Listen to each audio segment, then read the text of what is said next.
Well, a very good afternoon, everybody, and welcome back to Bakersfield College Renegade football. We are on the road at the exquisite, pristine grounds of Ventura Community College. We are looking at the Pacific Ocean at this exact minute. It's always one of my favorite places to call a football game. Hi, everybody. Vance Palm alongside my partner, Kenny Calvin. We got a full house tonight here at Ventura College. Our director, producer, Diane is here. Christian's going to be on one camera. We've got our sports information director, Brandon Urie's here. We'll talk to him later on this evening. Our spotter, Coop, is here.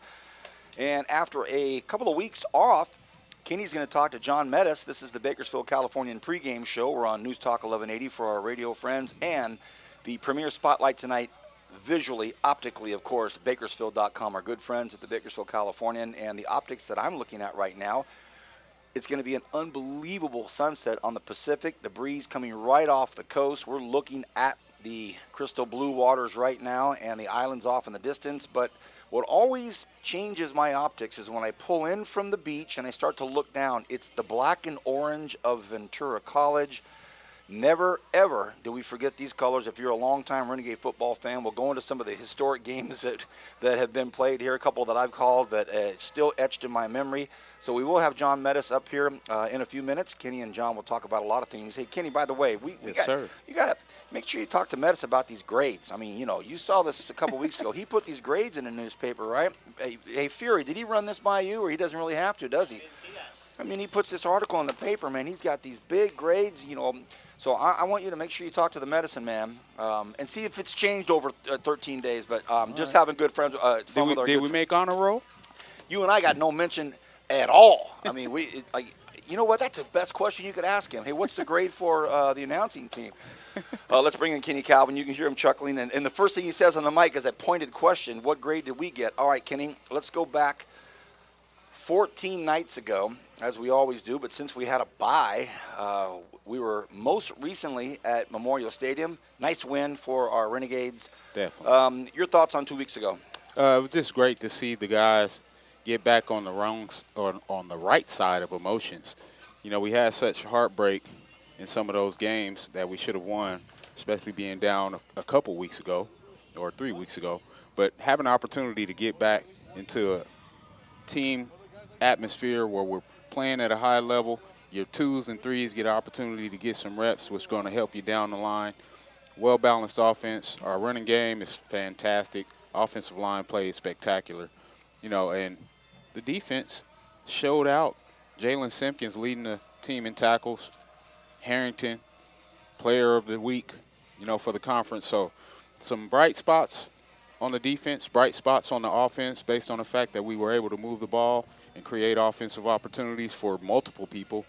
I want to say there's 3 Renegade running backs with more than 15 to 20 carries, which does well for our offense overall. You can't key on guys. So I'm excited to see how our run offense translates to their terrible ability to prevent the run, because Ventura doesn't do a great job keeping teams from running the football. So I'm definitely want to see how that balance of power equals out.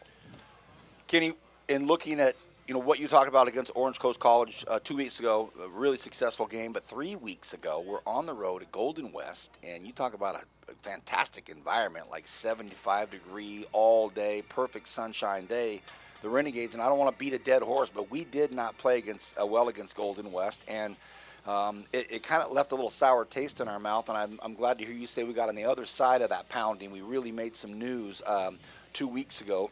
Yes. In a few minutes, you'll have John Metis here from the California. You guys can dig deep and start talking about this Ventura team specifically in 2018. But Ventura College, it's a campus that's nestled just a few miles off of the sand on the Pacific Ocean here. It's right in between the sand and these beautiful orchards and the citrus growth right up along the mountainside here. This is a tough school for the Bakersfield College Renegades to recruit against at times. There's a long history of players that we think are going to be in the red and white, and out of nowhere they're wearing the black and orange, and then vice versa. We'll pick up a couple players from Ventura that come over to us and play. So that's the first storyline I want to start with you now about this Ventura BC deal. Well, Vance, we've had players who've worn both colors. Yeah, right. No, you're right. I have a friend, Chris Clayton, who was a BC Renegade basketball player, ended up coming over here and playing as a Ventura college basketball guy.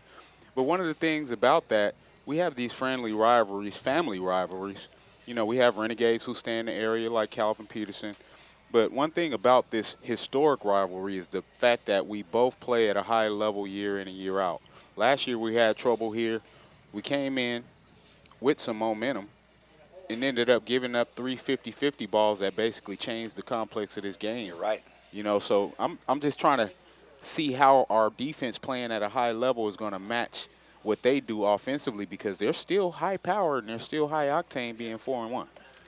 The Pirates of Ventura, number 5 in the state. The Renegades, number 15, depending on which poll you look at. Some have Ventura at number 2.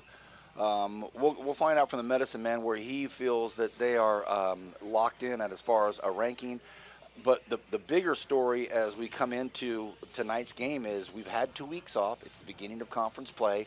And you know how they always say, well, we'll never look, teams shouldn't look past this week to next week. I guarantee you, even though it's Long Beach, nobody's looking past Ventura tonight. It is a definite one-game only situation, yes? You know, I feel like this game makes or breaks our season. Oof. You know, it's definitely you know, 4-2 is a lot different than 3-3 going into the second half of the season.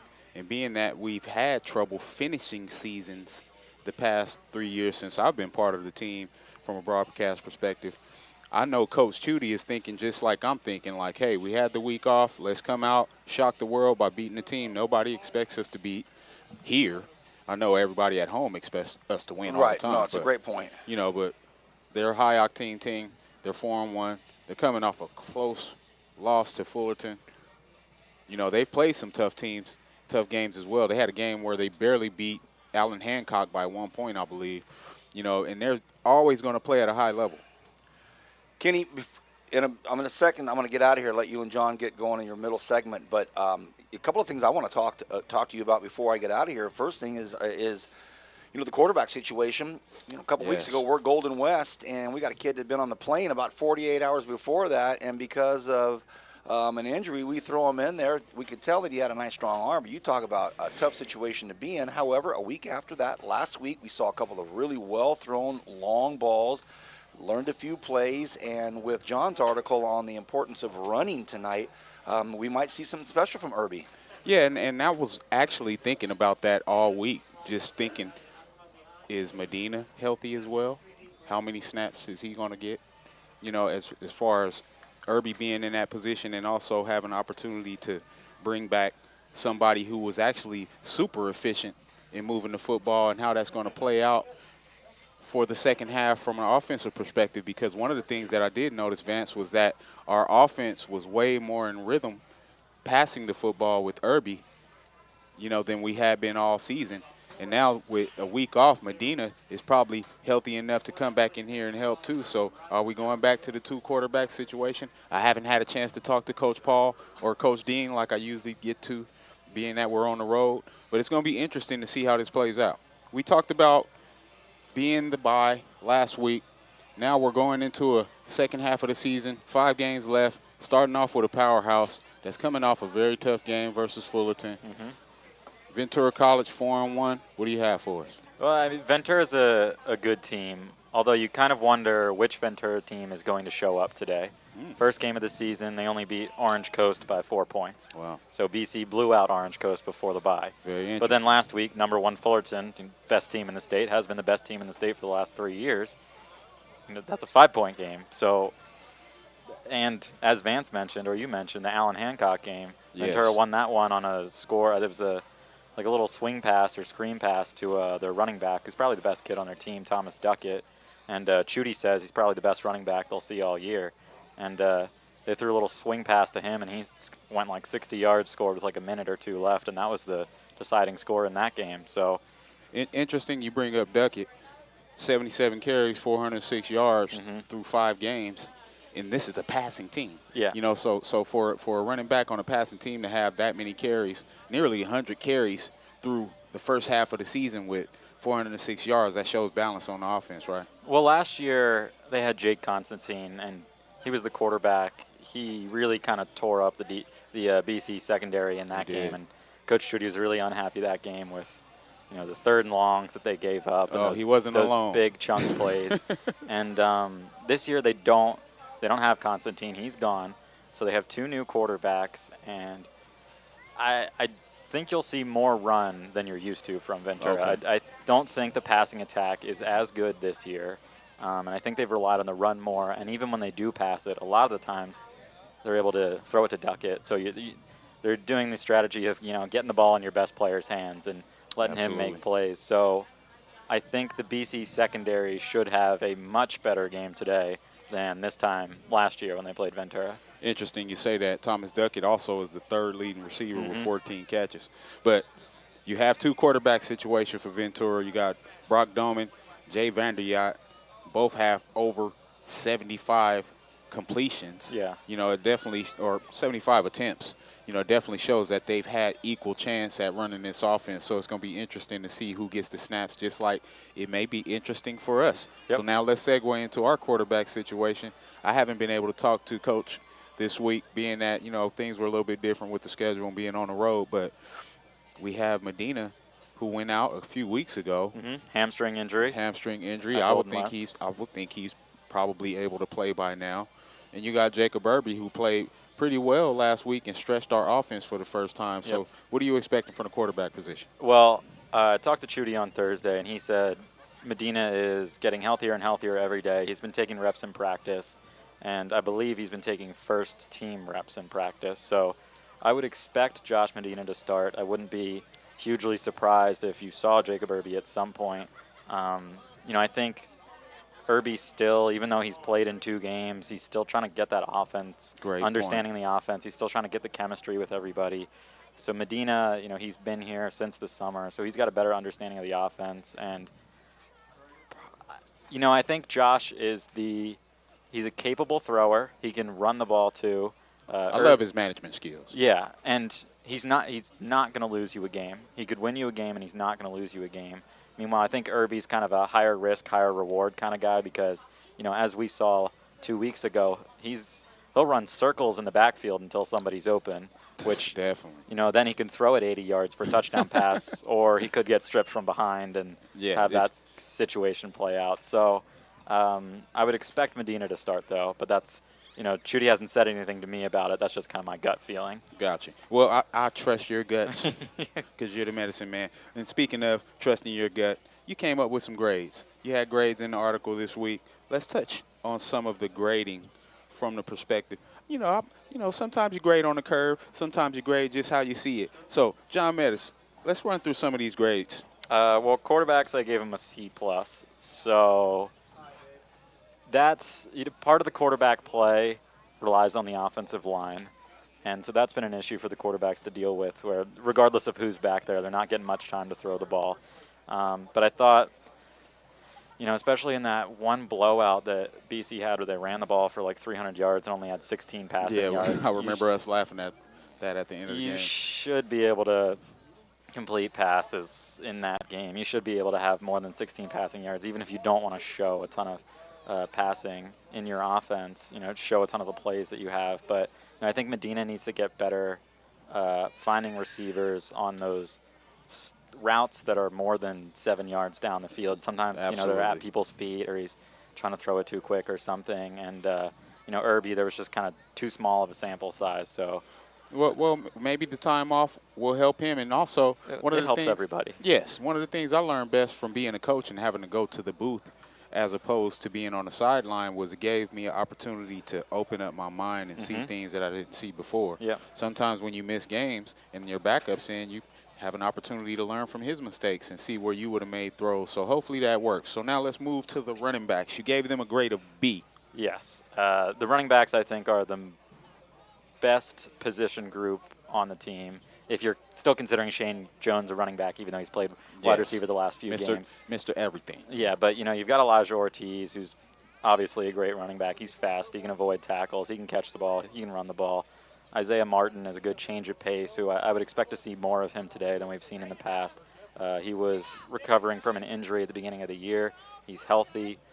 He's more of a kind of a bowling ball, so he can go in those short yardage situations. He can pound the ball up the middle, whereas maybe you'll use Ortiz more for the sweeps. But I think the majority of the struggles for the running backs haven't been necessarily their fault, and more kind of, it's hard to get a 5-yard gain when you have to dodge somebody 3 yards in the backfield. Absolutely, absolutely. So moving forward, we're talking about wide receivers now.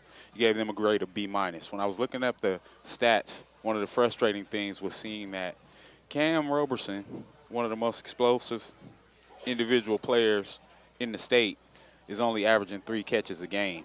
So I wonder how Coach Dean works him into the offense in the second half of the season. Is it going to be a situation? I know Coach never wants to force anything. Yeah. But at some point, you have to figure out a way to get one of your most explosive weapons, the football, in his hands through the passing game. Yeah. Well, I gave the wide receivers a B-, and I think they're the hardest group on the team to grade because their play is so reliant on the quarterback. And, and even if they are open, they can get open, and it's not their fault if the ball never comes or if the ball's over their head or at their feet or something like that. And you're right, Cam Roberson has to touch the ball more. I think 7 of his catches came in 1 game. So yes, there were plenty of games where he only had 1 or 2 catches, and that's just not cutting it. And now that Shane Jones is at wide receiver, he can't touch the ball.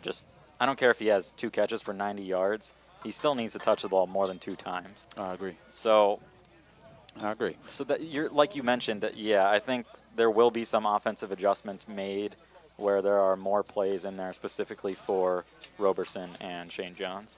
Well, now, John, let's talk about this offensive line. You gave them a grade of C, and I understand that grade because you can do great in one subject matter as far as the running game, but if you're failing in the passing game, that A in the running game cancels that D in the passing game and becomes the C, right? Yeah, and and especially if we're looking at the game right before the bye week, man, the offensive line had a rough go of it, even in a blowout win. They had 22 first down plays. They ran the ball 19 of those first down plays for a total of, I think, 21 or 22 yards. So, and that wasn't Elijah Ortiz's fault. That wasn't Isaiah Martin's fault. There were several instances where they'd pull somebody and the rest of the line would block down. Well, the defensive end that came from where the tackle pulled was always free. We've played against some great defensive lines, and that's one of the things I've had to explain to some of the moms who send me the inbox messages at the end of games and complain about why this happened, why that happened. I'm like, hey, coaches are doing a great job, but you guys got to realize we're playing against some great talent. Whether they have great records or not, they have talented people. So let's flip the side to our defense and talk about the level of play and grades for our defense, starting with, I want to say, let's see, where was there we go. Oh, not being in color threw me off. Yeah, so I'm thinking our defensive line, you gave them a grade of B+. Yep. I would agree in that aspect based on I was thinking about A too. But it's very, very close. Yeah. A, B+, somewhere in the same world because they're doing a great job making plays in the pass rush, but there are also times where we're not doing a well enough job against the run and allowing teams to extend drives. Yeah. That's one of the things that I've seen from the D-line to where they'll play high impact and they'll cause some turnovers, but then you have these gaps where maybe energy and conditioning plays a part, but, B+, very fair. Yeah, and that's been, as we get into the linebackers in the secondary too, who I gave Bs to both of them, I think that's kind of been the thing for the whole defense is they'll play great at times and they'll cause turnovers. Like you mentioned, the team has plenty of interceptions this year, but then you give up those big passing plays or you give up first downs here and there and plays that, you should have made where you should have just been able to break up the pass. You didn't need the interception or something like that. So, yes, you're getting the turnovers, but you should be holding them under 300 passing yards or something like that. So I think for the defense as a whole, it's kind of been they've been making big plays, but they also could be stiffer in general and just forcing punts. I definitely agree. Ending those drives. That's one of the things that's one of the things that got us in trouble against GWC a few weeks ago.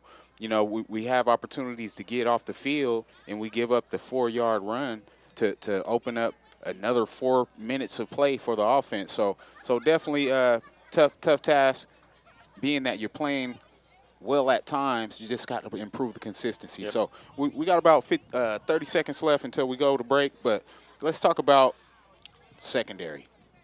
Secondary, like you mentioned, LJ Early's kind of been the highlight of that group for me. I thought he's been doing really well in terms of, just his coverage, being able to make plays on the ball. I forget how many interceptions he has, but 4. 4, yeah, Yes. yeah. So, that's good numbers for any defensive back. And then we've had, people step up in the recent weeks with injuries and, kind of the last game, as Chudy mentioned after the game, they got a little bit lucky with some of those interceptions were tipped balls, Yes. or off a helmet or something. But, hey, everything counts, right? Yeah, we'll take them how they come. Yeah. So John, definitely always an honor to have you up for the Bakersfield, California pregame show. What do you give us? And Vance said we needed to find out what grade we got as broadcasters, man. I know you don't get to listen much, but, I wasn't going to ask, man. I like to not see my grade until it's Well, you're right. I don't get to listen much because I'm over somewhere else watching the game, but I do listen when I'm watching the replays of the games. I think I don't want you guys to be too confident. I want you to think you have room to improve. we got room so to grow. I'll give you a B+. All right, I'll take that. Go to Yes. break. Yes. John just gave me a B+. This is Kenny Calvin and John, the Medicine Man Metis, on the Bakersfield, California pregame show. We'll be right back after this break. It's hard to think about winter with the leaves and pumpkins laying about, but it won't be fall forever. So swing by the fall tire sale at Les Schwab through October 31st. The sale may be seasonal, but our service is here forever. Les Schwab Tires. Doing the right thing matters. From the growers and winemakers to the tasting room staff, sales teams, and business owners, wine is an iconic image of California. At Rabobank, we know that viticulture and enology are an important part of the Golden State's business climate. They're industries in which growing businesses require a financial partner who understands the unique challenges they face every day. As one of the world's largest lenders to the wine industry, Rabobank provides local expertise, access to a global financial network, exclusive research, and educational resources. We're committed to nurturing and investing in California's wine network. We are Rabobank, driven to do more for the people and communities we serve. Renegade fans, mark your calendars for the 2018 BC football homecoming game Saturday, October 27, 6 p.m. against the East LA Huskies. The 1988 National Championship BC football team will be honored at halftime, and after the game, be sure to stick around for a special fireworks show over Memorial Stadium. You're not going to want to miss this one. Buy your tickets now by visiting Validtix.com or by calling 1-888-825-5484. Go Gays! W.A. Thompson Distributing proudly supports Bakersfield College athletics. W.A. Thompson has been delivering quality beverage products to Kern County businesses for over 60 years. With great beer comes great responsibility. Please enjoy our products responsibly and always remember, 21 means 21. W.A. Thompson Distributing salutes BC football. Thanks for following the Renegades on the radio, and go Gades! Growth starts small, from a seed or an idea, or a plan for your future. And with the right tools, the right guidance, things start to happen. At Rabobank, we know about growth because we provide banking for communities grounded in agriculture, helping people like you and communities like ours thrive with the right banking solutions. It's why at Rabobank, we roll up our sleeves to go to work for you. We're Rabobank. Let's talk. Think about winter with the leaves and pumpkins laying about, but it won't be fall forever. So swing by the fall tire sale at Les Schwab through October 31st. The sale may be seasonal, but our service is here forever. Les Schwab Tires. Doing the right thing matters. Rabobank delivers banking and financing for businesses grounded in agriculture, helping our customers learn from our knowledge, utilize our resources, and connect with our networks. It's all part of providing the right financial solutions at the right time. Because you work the land, we work for you. We're Rabobank. Let's talk.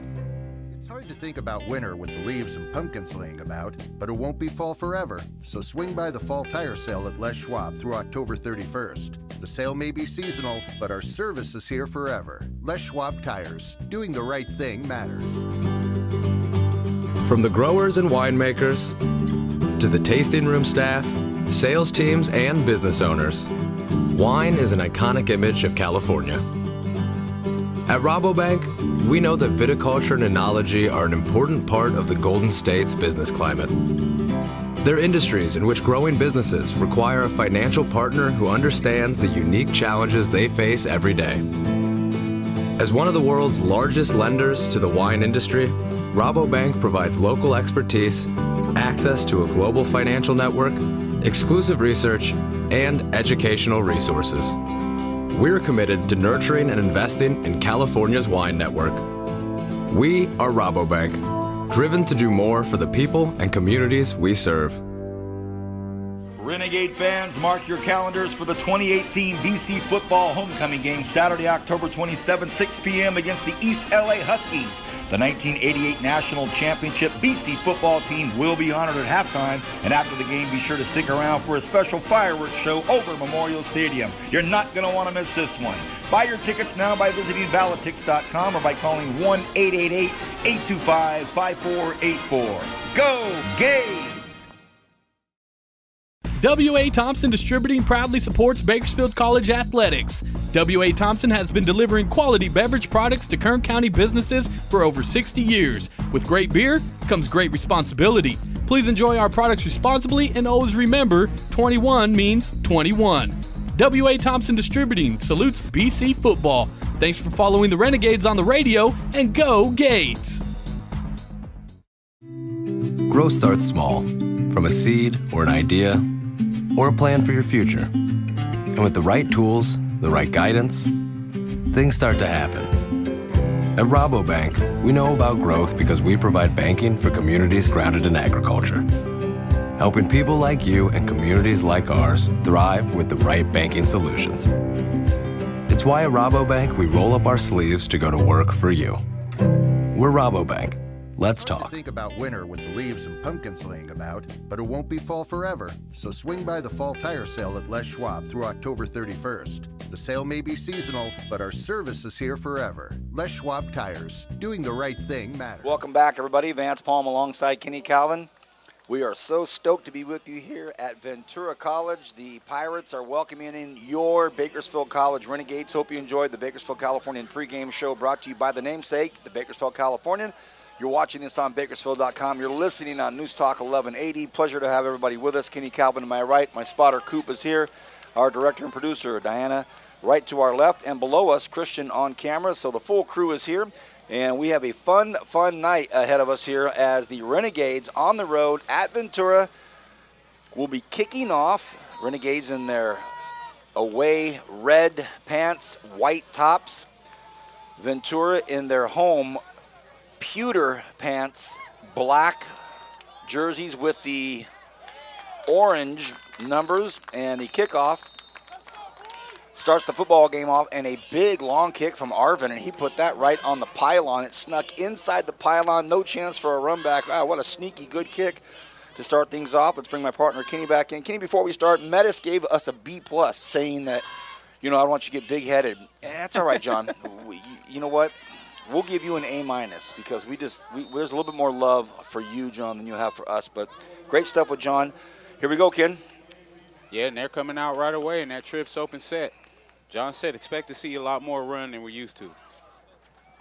Ventura has the ball on their own 25-yard line. First pass, though, was a pass play. Oh, almost picked off. The Renegades almost made a break on that, and that was almost Justin Harrington going to the house. Woo! Yeah, and they come out in that trip's open set. I say get ready for run, and they go skinny post. Harrington's been playing lights out the last few weeks. Player of the week in the Southern California football. My man, that was close to going all the way. Here he goes, 2nd and 10. Again, ball at 25-yard line. This time they stay on the ground, and it's a big bruising run right up the left hash, and that's a 20-yard gain. And they gave it to a guy as big as a house. He is a mountain of a man. Read option on that dive. They go right back to him. Goodness. 3-yard gain after the 20-yard run on the second play of the game. So the running back we're talking about is Hayden Neese, 6'3", 230. A 6'3", 230 looks like a lot like a Mike Allstott. big, strong, tall guy. 2nd and 6. Ball's at the 49-yard line. They're going to look to get across midfield, and they give it to him again, and he's running over guys. He's just running over guys. He stiff arms a Renegade, and now he's at the BC 40-yard line. Again, this is Hayden Neese out of Bellefontaine, Ohio, 6'3", 230. He is one very, very large individual, and he's carrying the rock downhill right now. 1st and 10 for the Pirates at the Renegade 40-yard line. Shotgun spread formation, 3 receivers against a 40 even front of the Renegades. They look to throw. They do. It's forced out here. Flag on the play. A slant. It is complete. About a 5-yard gain. And Brock Doman is the quarterback, by the way, out of Colorado Springs, Colorado. 6'2", 200-pounder. Wears number 15 on his jersey. Yeah, and it's going to be tough for me to get those numbers for you, Vance. Man, well, it's not even orange and black anymore. It's like black, gray, something or other. It's always a challenge for us. And by the way, I should let our listeners and viewers know they have us in a beautiful press box here at Ventura, but there's a forever mist on the window. I tried to clean it off the front. You couldn't. I tried to clean it off from the inside. You couldn't. It's in that invisible between the glass mist. So not only that, Kenny and I are trying to decipher these numbers on these jerseys. We'll get it to you. What we do have is a penalty against Ventura. Brings it back to the Renegade 45-yard line. So 1st and 15 for Doman, the quarterback. They keep it on the ground, stretches right out here below us between the hash marks, and they get 9 or 10 or 11 of it back. Great spot. It's going to be 2nd and 4. Wow. Yeah, Vance, and they go that shotgun power out of that RPO look, and they just didn't contain. Or we didn't contain, I should say. And now they're going up tempo. Spread formation out of the shotgun set, 2nd and 4. Doman takes a look. His heels are on the 39-yard line. They keep it on the ground again. This time they stretch it out to the far side, up along the Ventura bench. Oh, goodness, it's a long run, and he's chased out of bounds at the 19-yard line. 1st and 10 from the BC 19-yard line. That was Gil Scott Jackson out of Thousand Oaks. Ooh, boy. Yeah, back plays where they go that read option sweep that they take all the way outside. They went right previously, and now they go left. Same result. Got to get contained if you're the defensive ends. 1st and 10, Renegade 19-yard line. First drive of the evening. We've just started the football game here at Ventura. They do it again. The exact same play to the exact same place. A flag on the play, and it's almost assured that it's going to be a holding on one of their receivers, because by the time the running back came around the corner, our DB back there who was trying to make a play was Alex Bolden. He could barely move. He was being held. So an obvious hold. Yeah, and I guess that's the reason why they've been getting away with it. You know, because that definitely should be a Renegade keeping contained and forcing that back in. Nonetheless, holding, 10-yard penalty, repeat 1st down. Once again, just underway, everybody. Great to have you with us here on Bakersfield.com and News Talk 1180 KERN. We're on the road at Ventura. Renegades back up against it early right now. Ventura moving the ball well. Doman hands the ball off, and it's right up the left hash again. A burst of speed by Gil Scott Jackson, and he picks up another 4 or 5 yards on the carry. Bring up 2nd and long, like 2nd and 13. Shotgun pro formation, and they go that short motion with one of the running backs and fake the dive or give the dive. 2-yard gain, 2nd and 14. Ball's on the BC 23-yard line. The Pirates going right into the sunset. They give it to the big guy, and he slips one tackle, runs over 2 or 3 more Renegades. And for those of you that are listening in, you can't see how big Hayden Neese is, but the quick move gave him an extra chance to get 3 or 4 more yards, so he's fleet-footed as well. And 3rd and 7, big play here for the Renegades, although it's probably 2-down territory the way the Pirates have moved the ball. Yeah, Renegades trying to get personnel in. Jeremiah Johnson back on the field for the first time in a few weeks. Good to see him out there. 3rd and 7.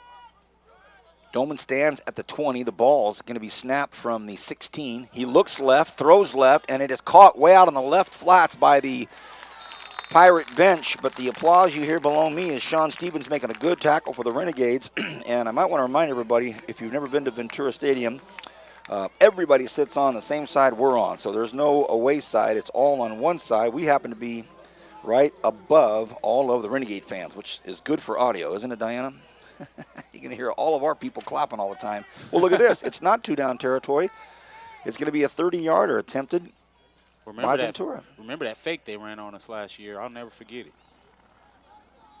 The snap, the hold, the kick is up, and hey, look at this. No good. Wide left. Wide left. Renegades hold.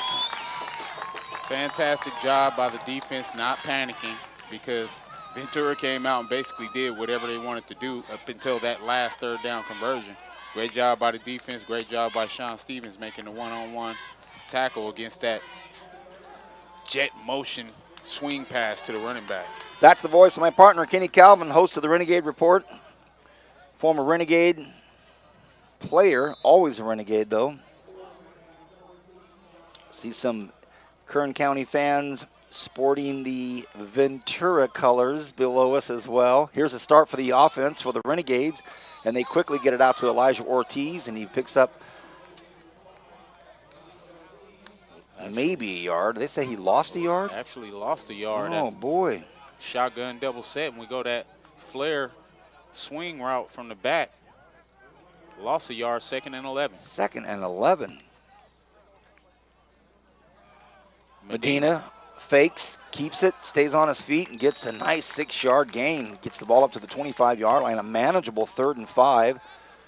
So Medina starting tonight. Josh Medina from Liberty High School, right out of Bakersfield College. Well-documented story. Wanted a career in baseball and started down that path. And switched back and is with the Renegades. Was injured a few weeks ago. And now he's back behind center, 3rd and 5. Great to see him back under center. In motion, Rowell. Medina fires, and it could be, and it is a first down. Caught by Adrian Rowell. That's a nice job. He goes in motion right in front of the quarterback, comes back all the way around and picks up the first down. Hey! Great to see Adarian Rowell getting in early. He usually comes in second half when we start spreading the ball around, but I guess he earned the right to get some first quarter snaps after that great output before the bye. Well, Adarian ran right in front of Medina and then makes a huge U-turn. And here's a quick pitch out to the right side. Ortiz, look for some space. Nice run by Elijah Ortiz. Coop and I had a chance to talk to his family out in the parking lot as we were parking, just getting ready to come in. I thanked them for that great time last year over at Canyon College when we hung out their barbecue for like an hour before the tip-off, before the kickoff. Here we go, 2nd and 6, ball at the 35-yard line. Renegade just picked up a first down, and then a few more on that carry. Trips open shotgun set for Medina. A quick one out here, and that's a lateral, guys. They say incomplete. Incomplete. It was intended for Elijah Ortiz right down here below us. He was headed our way, but the DB was all over that, and that was Dwayne Coleman. Oh, my goodness. Boy. Vance, I got to tell you, I'm lined up right on this 31-yard line where that pass went, and that definitely was a lateral. We got lucky right there. Don't tell anybody. Shotgun double set, 3rd and 6 for the Renegades. Medina checking with Coach Van Horn. Ortiz in the background with him. Medina wants to go long, comes down the sidelines, has a man. Oh, just overthrows Shane Jones, but not a bad look for Medina to launch that baby early, and Shane Jones just couldn't get under it, so incomplete, but about a 45-yard hurl down this front side right here, so trying to stretch the defense out early. I like the mentality by Coach Dean. If you've watched film on Medina, you haven't seen him throw down the field much, and here he is on his first drive, a few downfield passes. And if your man can't get it, throw it to the 5th row. Oh, boomer by Olivas. Olivas puts it back at the 20. It's going to be returned, or at least attempted to be returned. No dice. A huge booming punt pushed Ventura back to the 20-yard line. Return man had a thought, tried, but the great coverage by our punt team dropped him at the 19. 50-yard rugby scrum punt by the great Carson Olivas. One thing about those rugby rollout punts, they're usually flapping like ducks. he has a way of getting them to be spirals, and he boomed that one. Great job. Okay, here we go. Ventura now will start on their own 19. Quarterback is Brock Doman, a freshman, 6'2", 200 pounds, Pine Creek High School from Colorado Springs, Colorado. Ooh, great play by the Renegades. They try to run right between the right guard and the right tackle, and there was nothing there. Big loss. I think that's going to be at least a 2-yard loss. Maybe 3, Vance. Yeah. Read option out of the shotgun. They go that dive with great penetration by that defensive line. Renegade still in that 40 even front with a single high safety. Doing a great job against the run. 2nd and 12.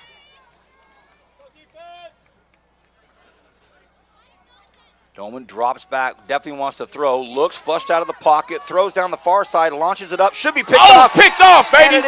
And it is intercepted. Underthrown in a big, big way, and it's picked off by who? Stephen Marks. Great job by Stephen Marks, tracking the ball, playing the ball at the highest point. We talked about 50-50 balls last year and how they hurt us. That's the first 50-50 ball of the night, and it's won by the Renegade defense. Our secondary is playing lights out football. 1st and 10, Renegades inside Pirate territory. It'll be at the 48-yard line. 7:29 to go here in this first quarter. Medina takes the snap, hands it off to Ortiz. Elijah down the right side, a couple of big moves. And Ortiz picks up very close to the first down. If it wasn't 10 yards, it was 9.5. Really nice running out there by Elijah. Number 52, Joshua Yabeda with the biggest block of the night so far. Kicking that defensive end out, creating that lane for Ortiz on the 28 power. First down, they pick it up, so it was 10.5 yards. So great job by Yabeda to make that tackle. Ortiz still in the backfield. He's on the right hip of Medina. Looks back very quickly. Play action, look out, look out. Ooh, overthrows Chance Cooper, and it was deflected and hung up there for a few seconds in that secondary, and that's why the hissing sound from my partner, Kenny Calvin. Ooh, that was close. Well, VP, we talked about tip ball interceptions that we were lucky enough to win last week. We don't want to start giving them up. Dangerous. 2nd and 10. Medina takes the snap. Gives the ball to Ortiz. Ortiz sweeps out to cuts back against the grain. Ortiz gets to the 23-yard line. He's still standing, still not down. The whistles finally blow. He got to the outside and cut right back against the grain into the interior of the football field, and there was nobody in that Pirate team able to stop him after he made that big cut. Well, the one consistent thing we've seen all season is Elisha Ortiz getting it done between the tackles. And just like you said, we go that read option sweep, that power designed to go to outside, and he sticks his foot in the ground and gets upfield. Amazing run by Elisha Ortiz. That was really a beautiful run. The couple of runs before that, he kicked it straight out to the sidelines to get that first down. This time he said, no, there is some serious real estate. Now they shovel it out here to Ortiz. He's down below us and shoved out of bounds, and the coaching staff better get out of the way. There's Brandon Urey, our SID. Hey, B, get out of the way, my man. Got to wonder what kind of speed Urey got down there. Well, the speed on that defense for Ventura, evident on that play. Ortiz had a head start, and they still tracked him down and shoved him out. 4-yard gain, VP. It sure was. Gain of 3 is what they're saying. 2nd and 7. 6:23 and counting in the first quarter, no score. Renegades. Medina drops back. The ball's batted down. They tried to do it again. They were just going to flick one out here to Elijah Ortiz, but he gets batted down at the line of scrimmage, and now all of a sudden it's a 3rd and long 7. I like the play call, though, because Ventura's defensive line is screaming upfield. That defensive end doesn't get a hand on that. That's a touchdown. And you just said it, but he did. I'm not being a smart aleck. He did get it, but if he didn't, I think our coaching staff taking a good look at that. Now look how tight the safeties are playing right now. It gives Medina an opportunity to take advantage of the back of the end zone. Island defense, they're on him. Medina looks right, throws to that back corner. It's Shane Jones again. It's up for grabs, and it's broken up, and everybody looking for a flag. They don't believe that the DB made a play on the ball, but Pretty well thrown ball, just nice defensive effort into the back part of the end zone, incomplete, and it will be a field goal attempt. Arvin's coming on. Oh, no, that's sorry, Nathan DeJager. Yeah, and that was a perfect call. You got double shotgun set, Jones in the slot, and you go corner route to the opposite hash. A little bit too much air under the football, and that's the difference between Medina and Irby. Irby kind of puts it on the line. Medina doesn't have the arm strength that Irby has. Let's see what DeJager will do with this field goal opportunity. 38-yarder. DeJager, it's up, and it is an absolute beauty right through. And the Renegades up 3-0. We'll take our first break. Hope you're enjoying this Bakersfield College Renegade football at Ventura. 6:07 to go in the first. Renegades up 3-0. Back right after this. Running your business is hard work, but with the right tools and guidance, we can make it easier. At Rabobank, we deliver smart banking and lending solutions for local businesses, and we're always ready to roll up our sleeves and work for you. We're Rabobank. Let's talk. It's hard to think about winter with the leaves and pumpkins laying about, but it won't be fall forever. So swing by the fall tire sale at Les Schwab through October 31st. The sale may be seasonal, but our service is here forever. Les Schwab Tires. Doing the right thing matters. It's hard to think about winter with the leaves and pumpkins laying about, but it won't be fall forever. So swing by the fall tire sale at Les Schwab through October 31st. The sale may be seasonal, but our service is here forever. Les Schwab Tires. Welcome back, everybody. Renegades up by a field goal. DeJager put one through from 38, and now the Renegades will kick off, but this one will be returned at the 5-yard line, looking for a wall on that far side. They try to strip it, and they knock him down at the 15-yard line. So great pursuit out there from our kickoff team. And now Pirates will take over 1st and 10 from their own 15-yard line. If you're just grabbing your phone, your computer, or you're in your car listening to the radio, I'm Vance Palm, Kenny Calvin with me. We are at Ventura. The Renegades up 3-0 after a field goal that came from an interception by Stephen Marks. Ventura had marched right down the field. They missed their field goal attempt, so now the Renegades feel like they've kind of stolen a little bit of mojo here. You know, it all comes down to special teams and turnovers in some of these big games. But they're doing a fantastic job running the football as they go 27 power and get 8 yards on first down, Vance.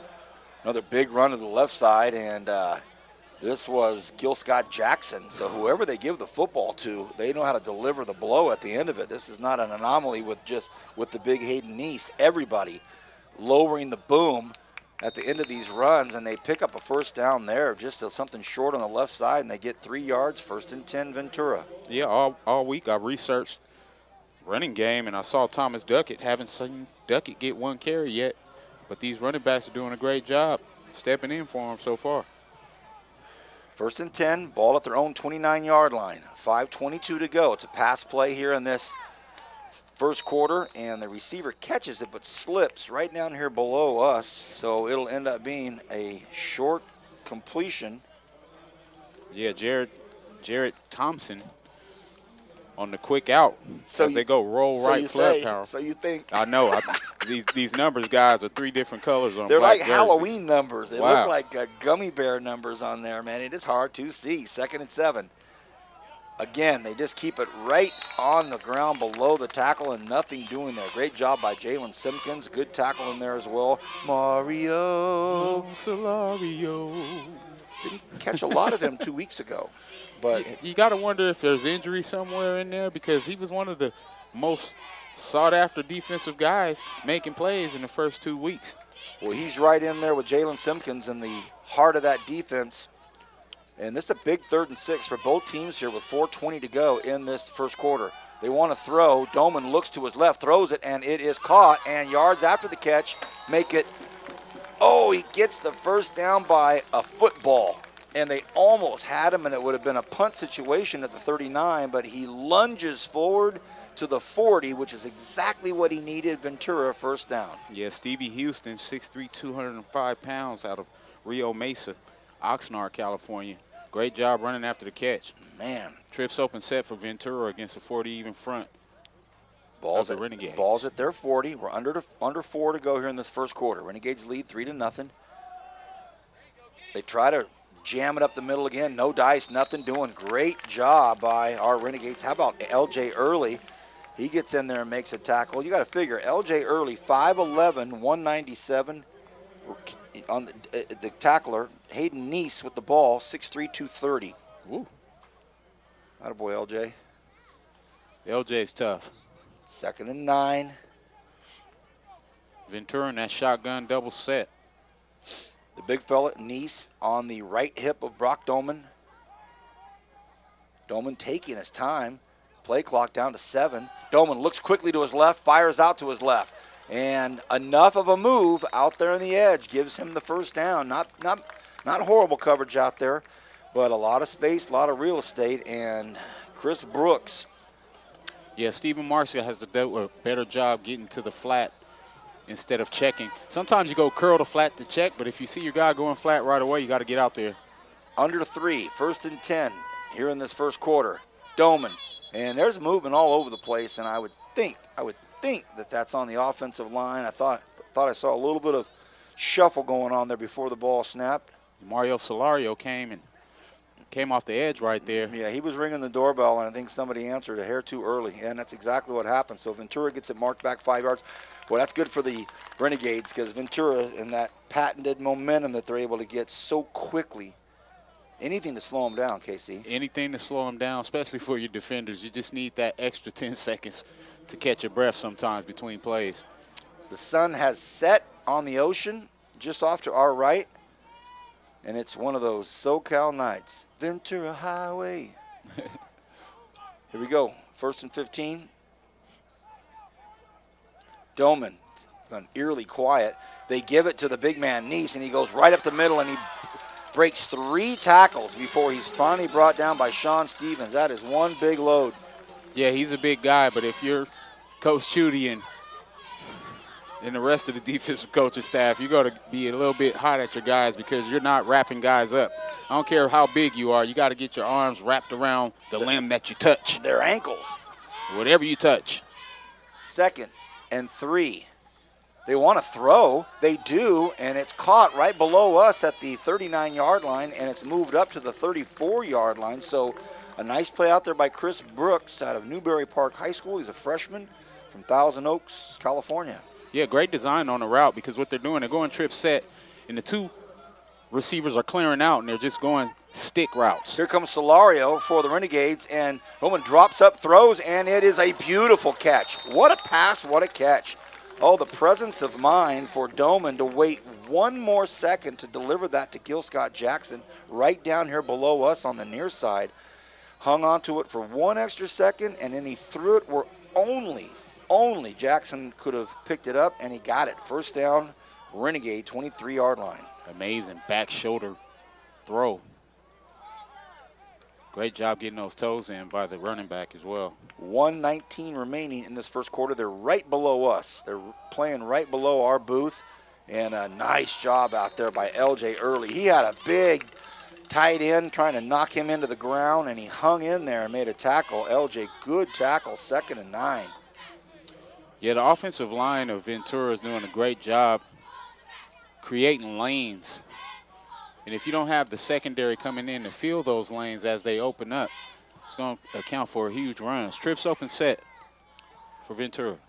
Doman rolls to his right, bootlegs, takes a look. He's got pressure everywhere, throws it, incomplete. Nobody open. Great job by our defensive backfield and the crowd below us, letting them know 3rd and 9. 3rd and 9. Defense doing a great job, bending but not breaking. You know, over the top of everything, keep everything in front of you as the field shrinks. 42 seconds left remaining in the play. Renegades holding on to a 3-point lead. And it's 3rd and 9, VP. Under a minute. Directionally, they're heading right to the northwest, right where that sunset went down, due west.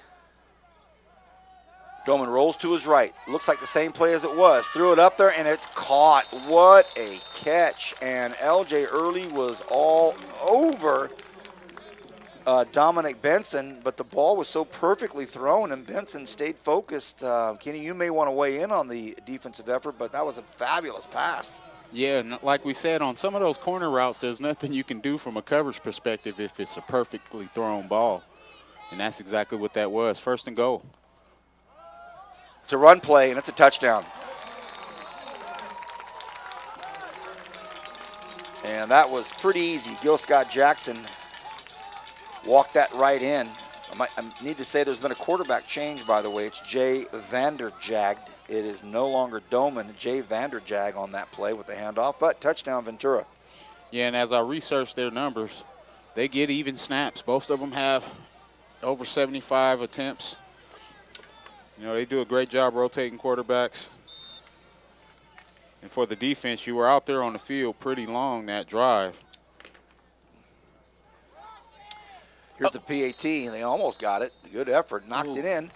18 seconds, we'll stay here since we're so close to the quarter break. 7-3, Ventura up over the Renegades. You're listening to News Talk 1180 KERN. You're watching this on Bakersfield.com.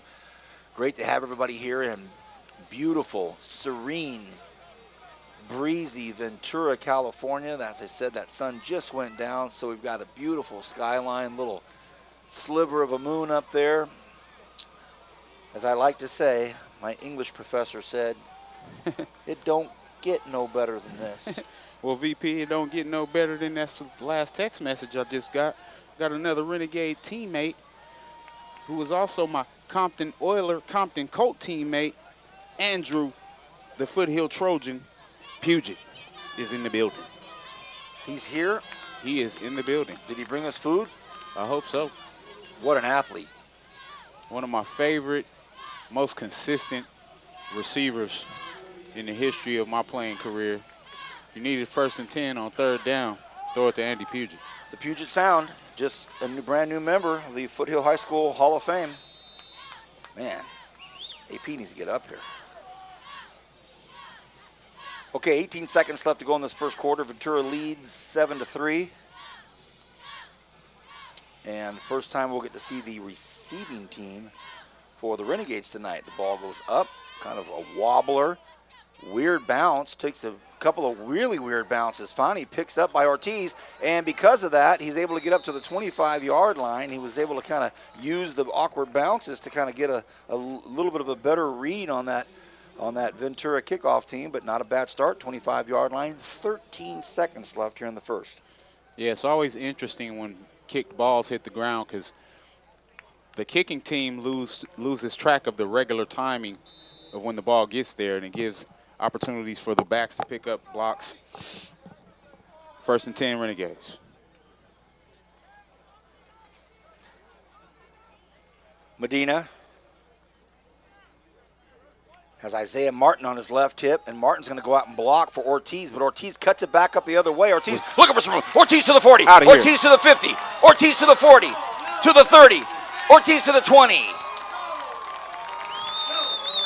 So Isaiah Martin comes in, and the first thing he does is open up a gap for his teammate, and that teammate is Elijah Ortiz, and this is the 3rd time tonight he's completely switched angles, and off he goes, caught at the 20-yard line. One of the things I'm seeing as they go that read option, and he goes left, strong side, and breaks it back weak side, he's getting that extra blocker from Medina after he hands it off. Great job by Medina, just giving himself an extra opportunity. Glad you mentioned that, Kenny, because that was the next thing out of my mouth. The quarterback laid down a block that freed him for 35 yards. So, and that's going to do it. The end of the first quarter ends on a bang with the Renegades 7-3. They trail by 4 against Ventura. We'll be back right after this with the second quarter.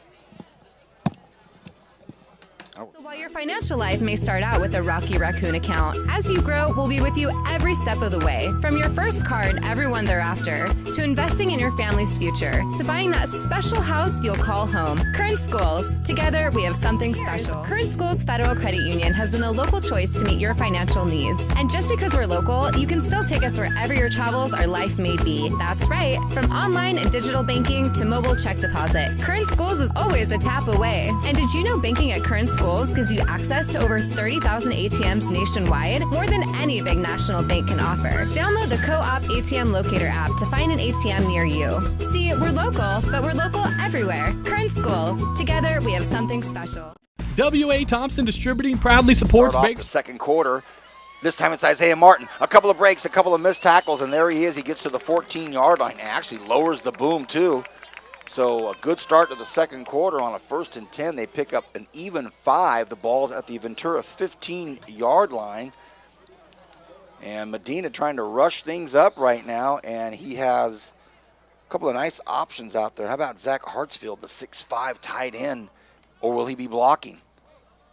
They try to stretch it out again with Martin. This time they run him down, no gain. They're going to say he went down at the line of scrimmage, tried to get out to the left side, and the linebacker had marked him before he even had the football in his hands. So now it's a 3rd and 5, and Ortiz back in the ball game as the lone back there with Josh Medina. Crucial 3rd down. Big one. Don't want to keep kicking field goals against a Ventura team. Shotgun double set, and we got motion from Roberson. Roberson goes right in front of Medina. They may throw to him. Medina, look out. He may go. No, he gets out of trouble, throws one out here, and avoids a sack. A heady play by Josh Medina. Somehow he pulled a Houdini act and got out of what would have been a 6-yard sack. Yeah. Enough space and got rid of it. And that sack would have took us out of field goal range. Real close at least. You're right. You're right, Kenny.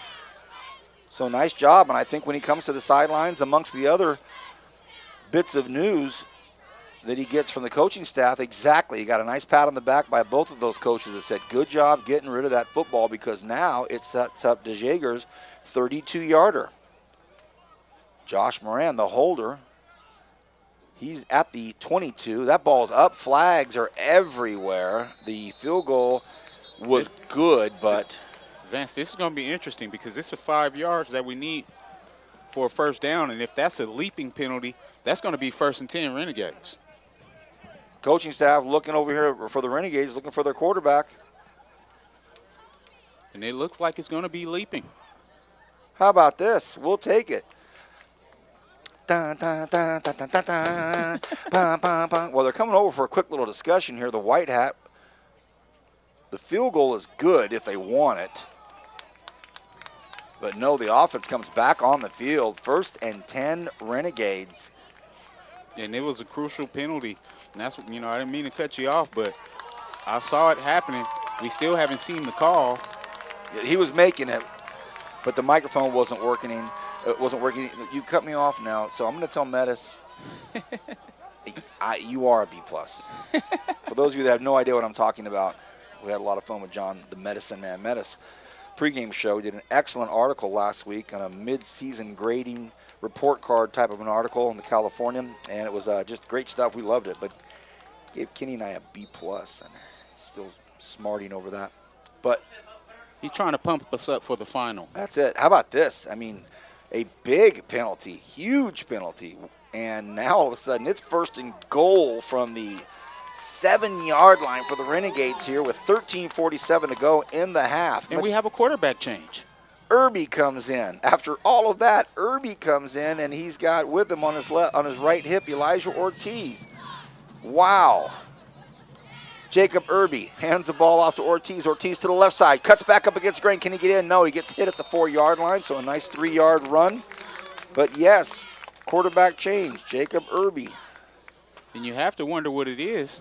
Oh, I was wondering because I looked to the sideline and I didn't think Medina had his helmet, but he still does, so that's a good sign. 2nd and goal from the 5, VP.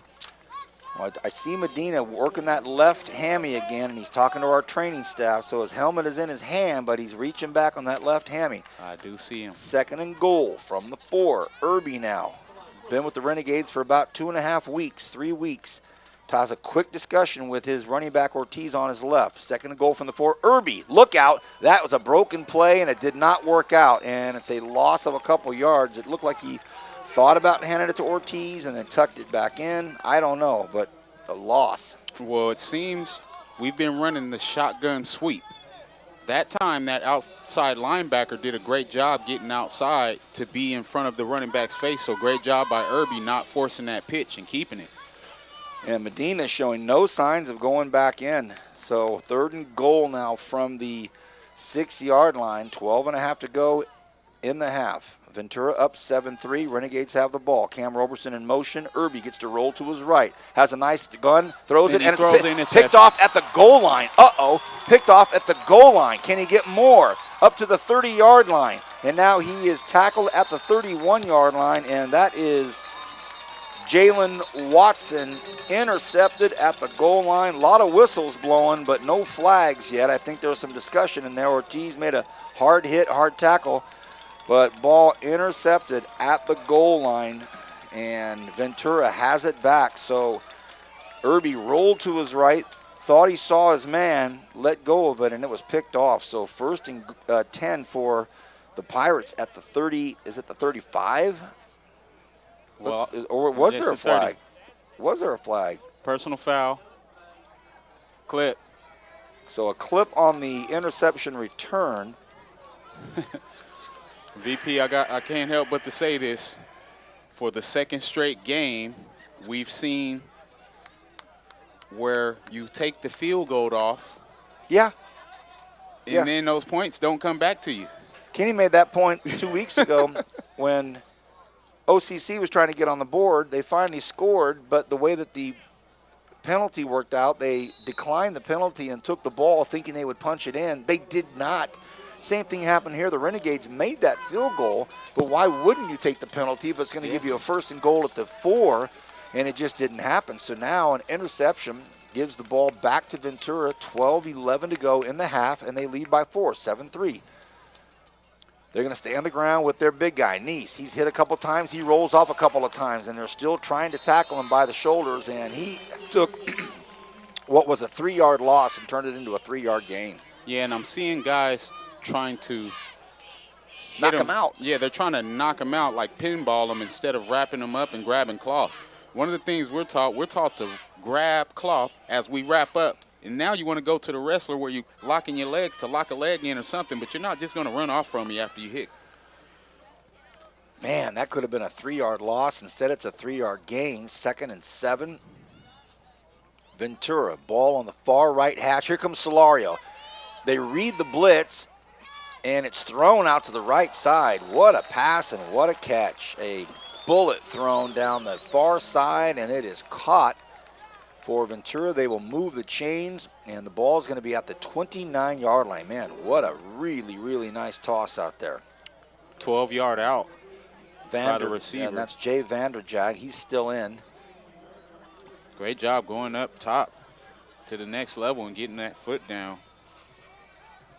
The clock is going to dip below the 11-minute mark right now. 7-3. Pirates lead.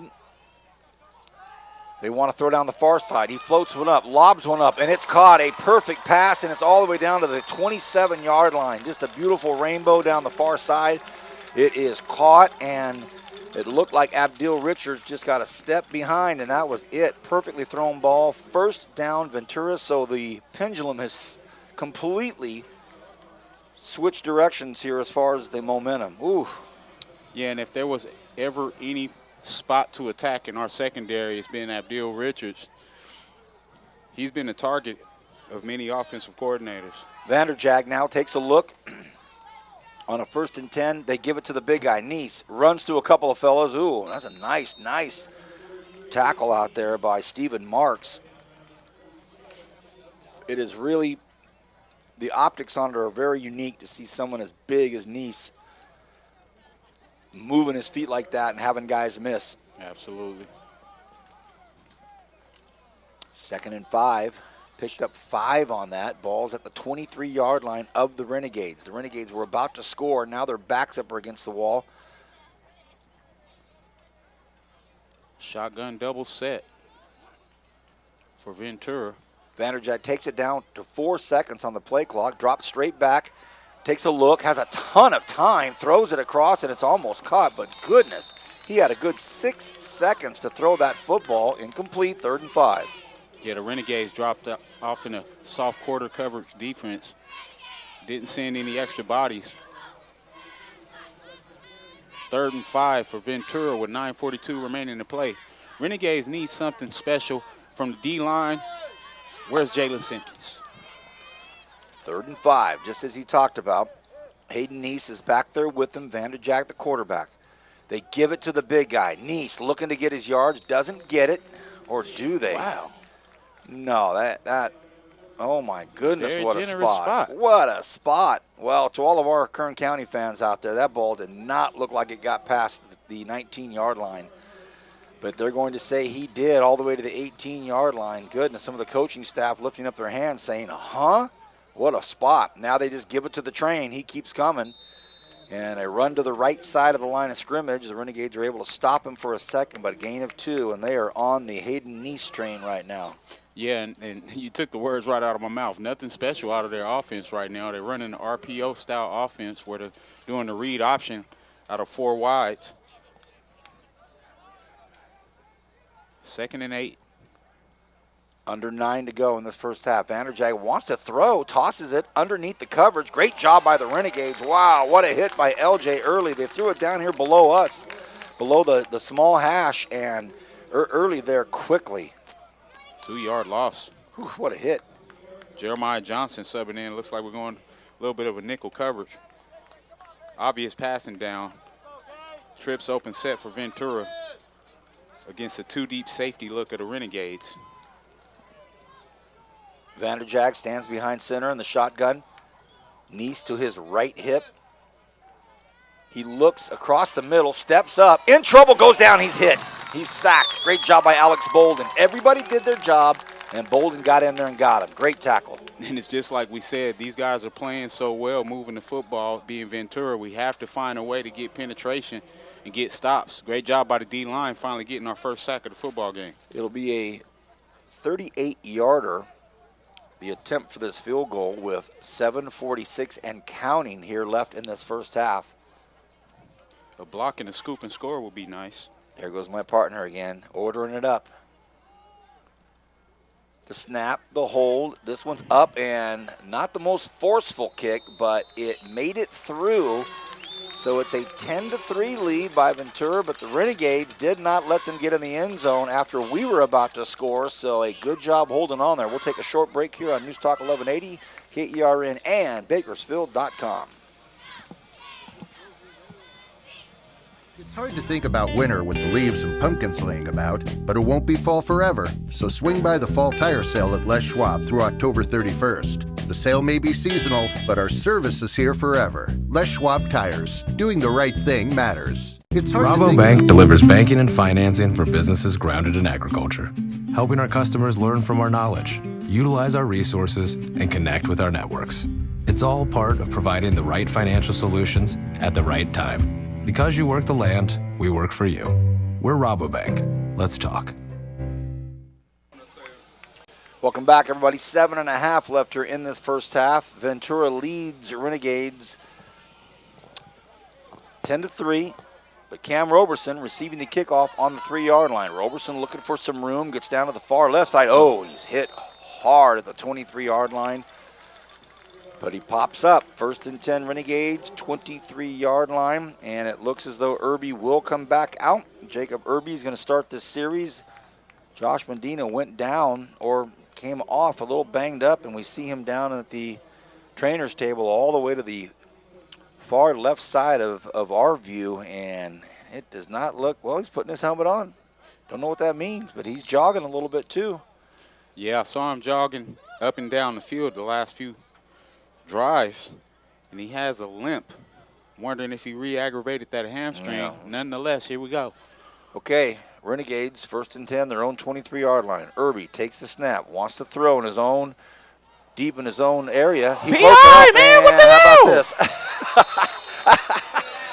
Well, I'll tell you what happened. It was a long pass down the near side, and, oh, look at this. You got to be kidding me. And now the officials, oh, boy. So they called the personal, they called the pass interference on the defensive back, but then one of the coaches from Bakersfield College Looked like they got Coach McGill.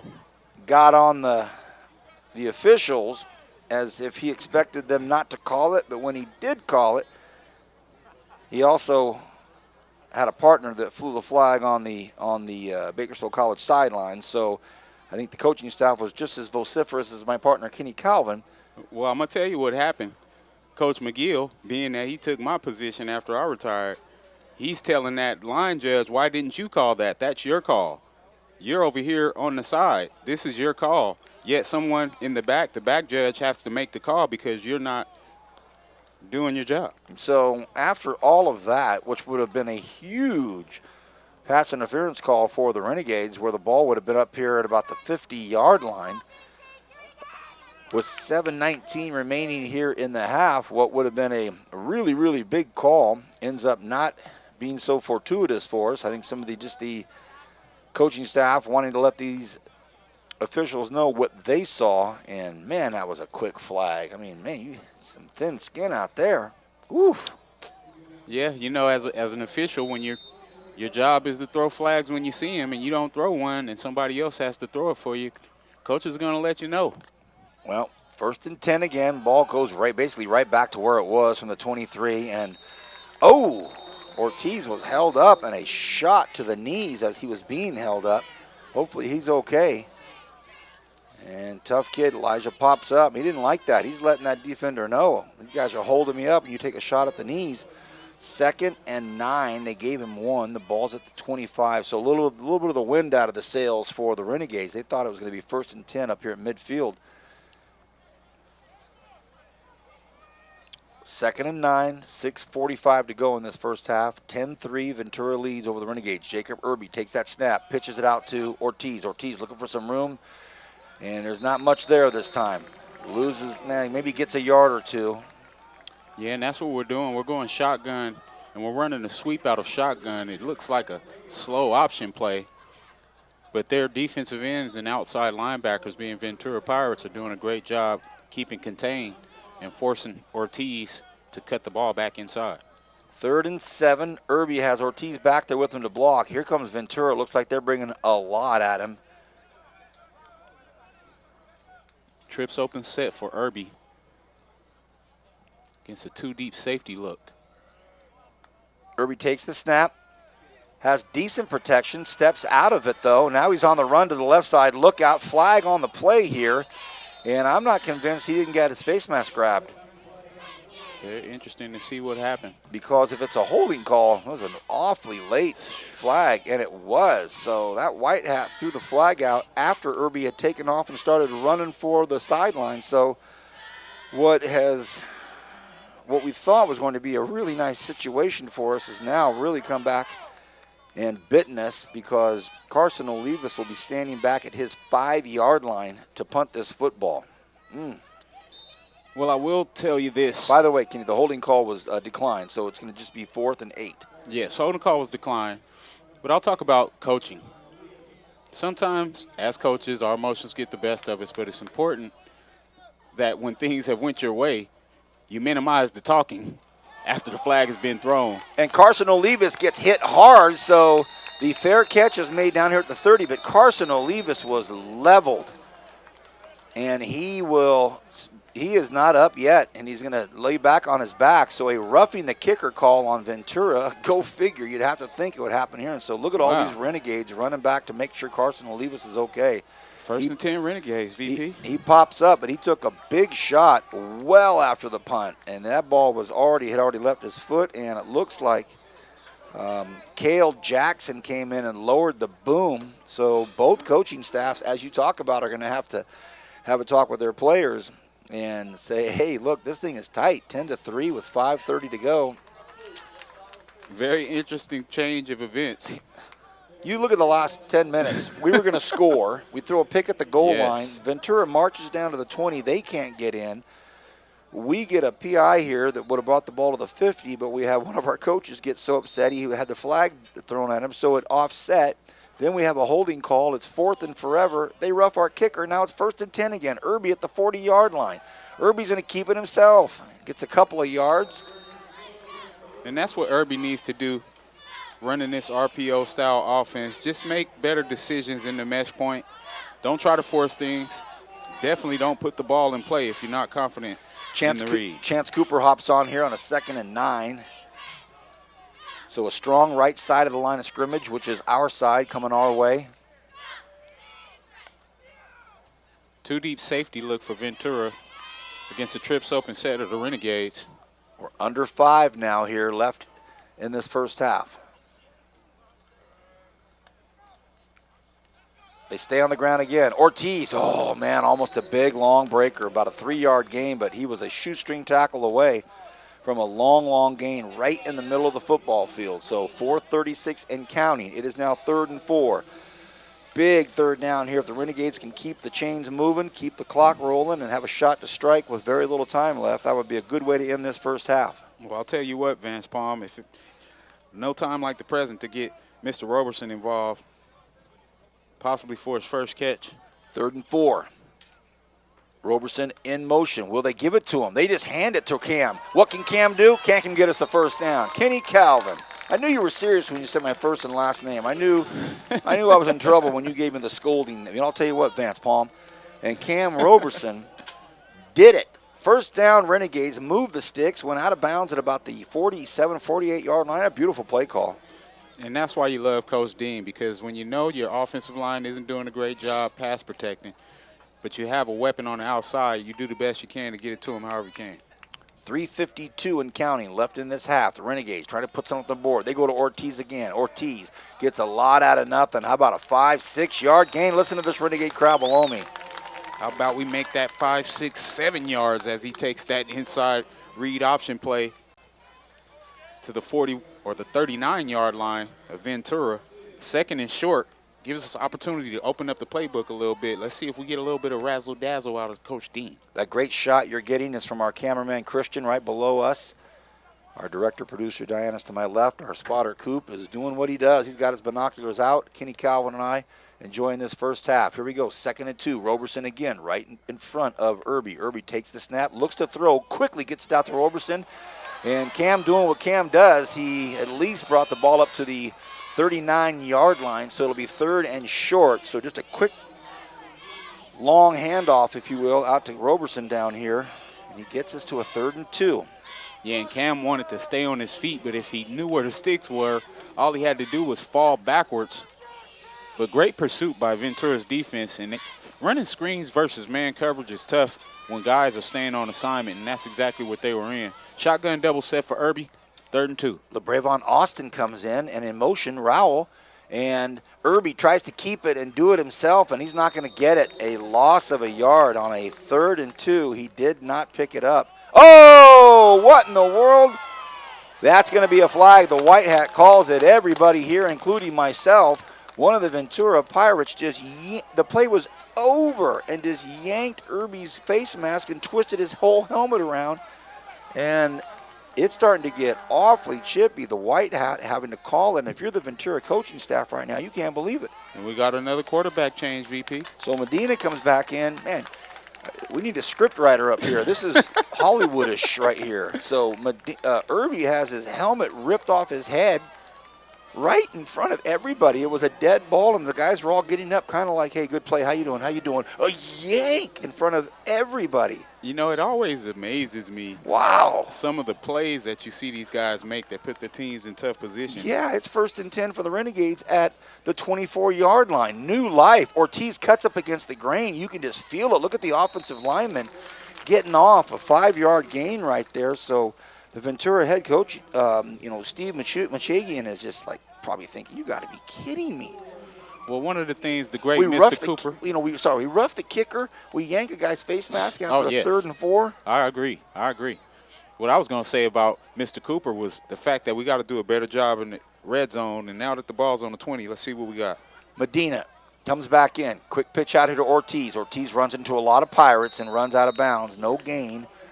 It'll be 3rd and 6. So just a little pitch out here to us on the right side of the line of scrimmage. Nothing. Being that play came this way, it gave us an opportunity to get a good visual on what we're doing on that shotgun toss sweep. We're pulling our guards to be the lead blockers outside on the sweep, and that gives Ortiz the opportunity to cut back in behind them if they get outside. So watch for that next time. Isaiah Martin, Kenny, on the right side of Medina. The Garces Ram, and on the left side, the Stockdale Mustang. Irby wants to throw. Irby steps up, fires, caught by Shane Jones underneath the coverage. Jones, can he get to the first down marker? He stops and cuts back in. First down, Renegades. Shane Jones. Nice little job there by Irby to hang in there, and he just dumped it under the coverage. And Shane Jones ran about 4 miles laterally to get that pass, and he, instead of going out of bounds and making it real close to where they might have to measure, he stopped, cut back to the right, and got 2 yards. First down, Renegades. Medina now gets to the 10-yard line. Sorry, I thought it was first and goal. They moved it back to the 12, so I thought he had got inside the 10 there, but now it's at the 10. Second and about 7, maybe 8. But going back to that last play where Shane Jones converted the first down, he ran a crossing route that he caught all the way across the other side of the field. Great job. 2nd and 8. Ball's at the 10. They can still pick up a first down. Medina fakes the pitch beautifully and gets to the 5-yard line. Everybody in the stadium thought it was going to Elijah Ortiz except for him. He kept it in, tucked it in, and got a nice big gain. Great design, because I haven't seen this play a whole lot as we get the timeout.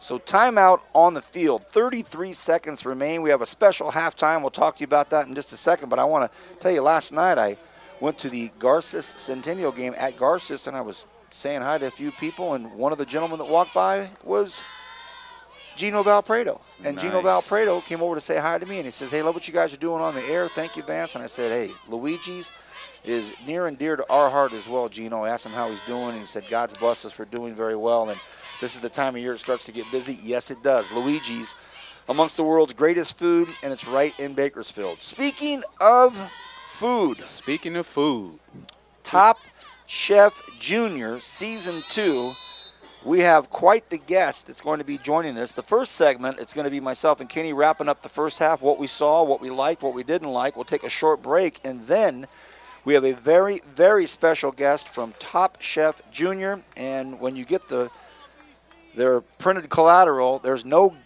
guesswork of who our guest is. And it's going to be fun. I'm going to let Kenny do all the introductions, and it's going to be a good time. Right now, 3rd and 4 from the 6-yard line. Renegades have a chance to pick up a first down. They pitch out towards, he fumbles. Ortiz fumbles at the 10-yard line, and it's picked up. Wait a second, Ortiz was on the ground. He can't take it out of Ortiz's hands. There's a flag down as well. And now it's an 80-yard touchdown return, but Ortiz was on the ground. He had already fallen on the football, and the Pirate picked it up out of his hands and took it. So that's basically what it looked like the officials Right. say. He threw the flag down because he probably couldn't get to his beanbag to say that this is the recovery spot. So if you're a Ventura fan, you think it's a 25-yard touchdown scoop and score. The Renegade fans know that Elijah Ortiz did fumble it, but he had fallen on the ball, and then the Pirate just picked it up out of his hands while he was on the ground. That's a dead ball. So, but not lost in any of this was another wasted opportunity to get in the end zone for the Renegades. And I'm not saying they couldn't do it from here, but all of a sudden it's a much different look on a 4th and forever. And it may be where, with only 16 seconds left, they may try a super long field goal. Wait, now what they may be saying is that that he couldn't advance it. He couldn't advance the fumble after the recovery. Why? That very interesting. Why? Because our defense is out on the field. So what we saw and what our viewers saw, for those of you listening in on News Talk 1180 radio, Ortiz bobbled a pitch out to the far side, but we believe he fell on it, and it should have been a dead ball. A Pirate came by, grabbed it out of his hands, took off with it, and ran it into the end zone. We knew that the flag was thrown, so we figured something had negated the touchdown, meaning Elijah was down, right? Yeah, an explanation would be nice. But then they give the ball to Ventura, which would mean they recovered the fumble. But if they recovered the fumble, why can't he take it and run it 75 yards like he did? And I believe that's the conversation that Coach Bolton is having right now with that line judge. Very inconsistent. Oh, my gosh. And he may be telling them, hey, you can't do that in so many words. Well, gives us an opportunity to talk about your guest at halftime. Oh, amazing guest. Last year we had my teammate, Calvin C.J. Peterson, who's a Ventura resident. He was actually like a big brother to me, being that I stayed on South Haley Street. He stayed on Brown Street. I played basketball in his yard. He used to post me up, use me as his crash test dummy. But now we got his son, who turned into this superstar chef. He's featured on Top Chef Junior. This guy has flown all the way to New York City. He's been on every TV show. He's a vice president for a school. After the snap, we'll get to it. Can't wait. 16 seconds to go here in this first half. The Renegades are on defense, and Vanderjag wants to take a shot at it. He throws, floats it out here to no man's land, incomplete. 9 seconds left on the clock. So our Top Chef Junior star, and if you look at this printed collateral postcard, if you will, from Universal Kids, he's the tallest kid in the deal. Oh, yeah. CJ was always the tallest guy in the neighborhood. So we always had a center everywhere we went. You know, I played a little point guard back in the day, but me and CJ actually played as Renegade football players. But right now, we look like we're going to have a knee by Ventura and go into the half, but can't wait till we get to the halftime show. Well, it's going to be a 10-3 score. The Renegades have squandered some opportunities, and with some peculiar officiating or at least decision-making, it leaves us at a 10-3 ball game right here. The Renegade fans can be hopeful. We've seen some things that can give us, you know, an idea of some optimism here, but Ventura also has stubbed themselves in the toe, so they could have some more points on the board as well. Hope you're enjoying all of this. Our Red Carpet Halftime Show, brought to you by Carpet Outlet Plus, will be up right after this. Kenny and I will recap the first half, and then we're going to have a star for our halftime special here. Back right after this on News Talk 1180, KERN, and Bakersfield.com. It's hard to think about winter with the leaves and pumpkins laying about, but it won't be fall forever. So swing by the fall tire sale at Les Schwab through October 31st. The sale may be seasonal, but our service is here forever. Les Schwab Tires. Doing the right thing matters. From the growers and winemakers to the tasting room staff, sales teams, and business owners, wine is an iconic image of California. At Rabobank, we know that viticulture and enology are an important part of the Golden State's business climate. They're industries in which growing businesses require a financial partner who understands the unique challenges they face every day. As one of the world's largest lenders to the wine industry, Rabobank provides local expertise, access to a global financial network, exclusive research, and educational resources. We're committed to nurturing and investing in California's wine network. We are Rabobank, driven to do more for the people and communities we serve. Renegade fans, mark your calendars for the 2018 BC football homecoming game Saturday, October 27, 6 p.m. against the East LA Huskies. The 1988 National Championship BC football team will be honored at halftime, and after the game, be sure to stick around for a special fireworks show over Memorial Stadium. You're not going to want to miss this one. Buy your tickets now by visiting Valitix.com or by calling 1-888-825-5484. Go Gays! W.A. Thompson Distributing proudly supports Bakersfield College Athletics. W.A. Thompson has been delivering quality beverage products to Kern County businesses for over 60 years. With great beer comes great responsibility. Please enjoy our products responsibly and always remember, 21 means 21. W.A. Thompson Distributing salutes BC football. Thanks for following the Renegades on the radio, and go Gades! Growth starts small, from a seed or an idea, or a plan for your future. And with the right tools, the right guidance, things start to happen. At Rabobank, we know about growth because we provide banking for communities grounded in agriculture, helping people like you and communities like ours thrive with the right banking solutions. It's why at Rabobank we roll up our sleeves to go to work for you. We're Rabobank. Let's talk. Okay, everybody, 10-3 is the score at halftime. Welcome back. I'm Vance Palm. I've got Kenny Calvin with me.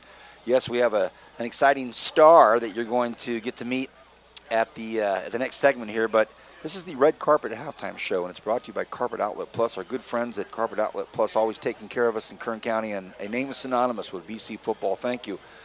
10-3, as we said, the Pirates up by a touchdown, and both teams have had opportunities. The Renegades have had a couple of really, really good opportunities slip away. Once in the first quarter, twice in the second quarter. So if you're a Renegade fan, if you're watching and if you've been seeing it, I know what you're thinking. Man, we should have at least 17 on the board. We do not. We have 3. Pirates have 10. Before we bring our guest on for the next segment, let's at least get Kenny and I in here to talk about a few things. Kenny, your thoughts? It's just like Coop said earlier in the day. We have to figure out a way to be consistent in the red zone. For some reason, we have tough luck. Medina goes down, and Irby has to come in quick duty, throws a interception on an out route that he probably should have threw to the parking lot, because you don't want to squander opportunities to get some kind of points, especially in the red zone. And that's one of the things that's been an Achilles heel for us all year. When we play well in the red zone, we win games.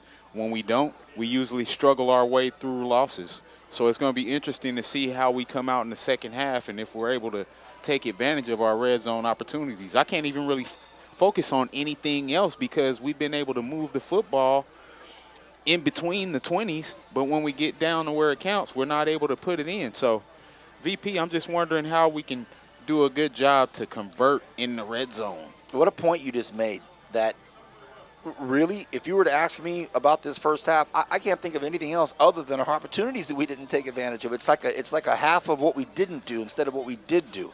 Yes. All right, we're going to take a commercial break here and let our sponsors get in here and remind you of the close relationship we have with all of them here at News Talk 1180 KURN and Bakersfield.com. And when we come back, Carson's coming in, Top Chef Junior superstar, and Kenny will tie it all together and how it matters to BC football. Yes, and I look forward to a nice interview back right after this. For years, Current Schools Federal Credit Union has been the local choice to meet your financial needs. And just because we're local, you can still take us wherever your travels or life may be. That's right. From online and digital banking to mobile check deposit, Current Schools is always a tap away. And did you know banking at Current Schools gives you access to over 30,000 ATMs nationwide, more than any big national bank can offer? Download the Co-op ATM Locator app to find an ATM near you. See, we're local, but we're local everywhere. Current Schools. Together, we have something Renegade special. fans, mark your calendars for the 2018 BC football homecoming game Saturday, October 27, 6 p.m. against the East LA Huskies. The 1988 National Championship BC football team will be honored at halftime, and after the game, be sure to stick around for a special fireworks show over Memorial Stadium. You're not going to want to miss this one. Buy your tickets now by visiting Validtix.com or by calling 1-888-825-5484. Go Gays! While your financial life may start out with a Rocky Raccoon account, as you grow, we'll be with you every step of the way. From your first car and everyone thereafter, to investing in your family's future, to buying that special house you'll call home. Current Schools. Together, we have something special. Think about winter with the leaves and pumpkins laying about, but it won't be fall forever. So swing by the fall tire sale at Les Schwab through October 31st. The sale may be seasonal, but our service is here forever. Les Schwab Tires. Doing the right thing Current matters. Schools Federal Credit Union has been the local choice to meet your financial needs. And just because we're local, you can still take us wherever your travels or life may be. From online and digital banking to mobile check deposit, Current Schools is always a tap away. Current Schools. Together, we have something special. W.A. Thompson Distributing proudly supports Bakersfield College Athletics. W.A. Thompson has been delivering quality beverage products to Kern County businesses for over 60 years. With great beer comes great responsibility. Please enjoy our products responsibly and always remember, 21 means 21. W.A. Thompson Distributing salutes BC football.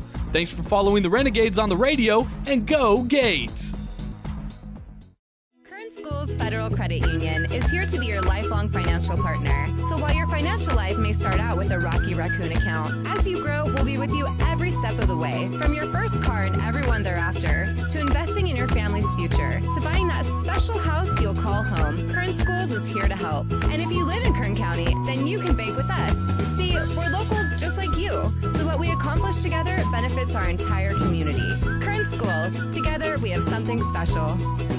Current Schools Federal Credit Union has been the local choice to meet your financial needs. And just because we're local, you can still take us wherever your travels or life may be. That's right. From online and digital banking to mobile check deposit, Current Schools is always a tap away. And did you know banking at Current Schools gives you access to over 30,000 ATMs nationwide, more than any big national bank can offer? Download the Co-op ATM Locator app to find an ATM near you.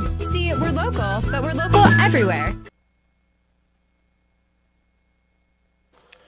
Welcome back to the Carpet Outlet Plus Red Carpet Halftime Show, and it is Kenny Calvin, and I am overjoyed because I got Top Chef Junior Carson Peterson, son of my childhood homeboy, teammate, Calvin Peterson. How you doing, Carson? I'm good. Thank you for having me. Man, it's an honor to have you, man. You know, I'm one of the busiest people in the world, but after watching you on your social media, I think you got me beat, man. You know, how many miles have you covered in the last 30 days? You know what? I'd say about a couple thousand. Yeah, you know? a couple thousand miles, right? You know, Yeah. so the Top Chef Junior experience, amazing experience. I was a chef in college too, so when I saw you even having the opportunity to compete, I was pumped up. I'm always pumped up for everything that my teammates' kids do. That's what we do. We kind of cheer you guys on. So let's talk about the experience for you. How did you have the opportunity to join Top Chef Junior? You know what? My parents saw an ad on Facebook. And, you know, I wasn't confident in myself. I was, my knife skills aren't good enough. I can't do this. These guys are pros. And, you know, what decided, I had a basketball game the same day. Wow. And we said, if I can get out and make it to the audition in time and still make my basketball game, we'll go. And wow. I made it. That's beautiful. Now I told you something during the break. Today is the 10-year anniversary of me getting the opportunity to join the promo writers team for the Role Models movie 10 years ago. And they flew me into Boardwalk or Broadway, you know, in Manhattan. And I had the opportunity to enjoy New York for 2 days. And that's all I thought about, seeing you go to the Today Show, you know, what was that, about last month? Yeah. So seeing you go have that same opportunity, it gave me the opportunity to flash back, because I was looking forward to this 10-year reunion. And now here I am standing with my guy who had the opportunity to go from Bakersfield to Broadway himself as well. Yeah. So let's talk about the New York experience. How was that for you? That was amazing. You know, I don't know if anyone can relate, but the feeling of being flown out for, you know, something that you did is it's amazing. Yes. And New York, of course, the food culture there, people there, it's a whole nother world. Yes. So talking about the food culture, I have go-to dishes. I got a Kenny Cow's chicken pasta that I make, Chef Cal's Kitchen chicken pasta. What's your go-to dish? I'll tell you my favorite dish of yours after you tell me. What's your go-to dish? I think my go-to dish would be fish en papillote. Oh, okay. Yeah. All right. It's a French dish. French dish. So can you give us a little description of the French papillotes? Yeah. So fish en papillote, in French it means fish in paper bag. So Wow. you use parchment to steam the fish with Wow. whatever aromatics and vegetables you want, and the fish comes out so tender. It's flaky. It's delicious. Oh, man. Well, I was looking forward to a meal. I was hoping I saw some aluminum foil and a paper plate come in. You can't put your meals on paper plates. That would be disrespect. You know, so let's talk about the transition home, because I was so proud of you having the opportunity to take part in the TV aspect. And your dad will tell you, I work in sports, music, and film. You know, when I'm not doing this, I'm working in the community. But the camera is my passion as well. You know, we do a lot off the screen. But having the opportunity to transition back and coming back from that experience and taking part in your normal activities at school, you were vice president, right? Yes. What was that, about a couple weeks ago? Yeah, just a couple weeks Yeah, ago. exactly. So how was the experience coming back and having all of your friends be so proud of you? The support from my school is amazing. What school do you go to? Cabrillo Middle School. Cabrillo Middle School. And I mean, the staff, the kids, the teachers, they all welcome me back. They all ask me questions about it. And I mean, I just had a viewing party for the first episode of the show a month ago, September 8th. I remember. I wanted to make it. We had a game. Yeah, and I mean, almost everybody came.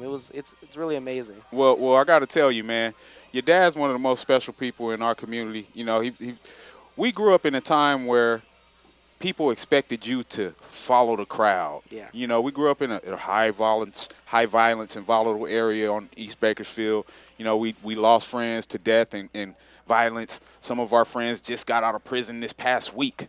You know, so to have the opportunity that we had using our athletic experience to get to college and transition to the next level, that's one of the things I'm proud of your dad for, because he was one of the people that gave me the confidence to look into leaders of different goals. You know, he was one of the people that told me that, hey, Ken, you can come to my yard every day. I don't care if I'm home. If my yard's open, tell Mom you shooting. And that's one of the things that kept me out of trouble, and that's why I hold your dad in such high regard.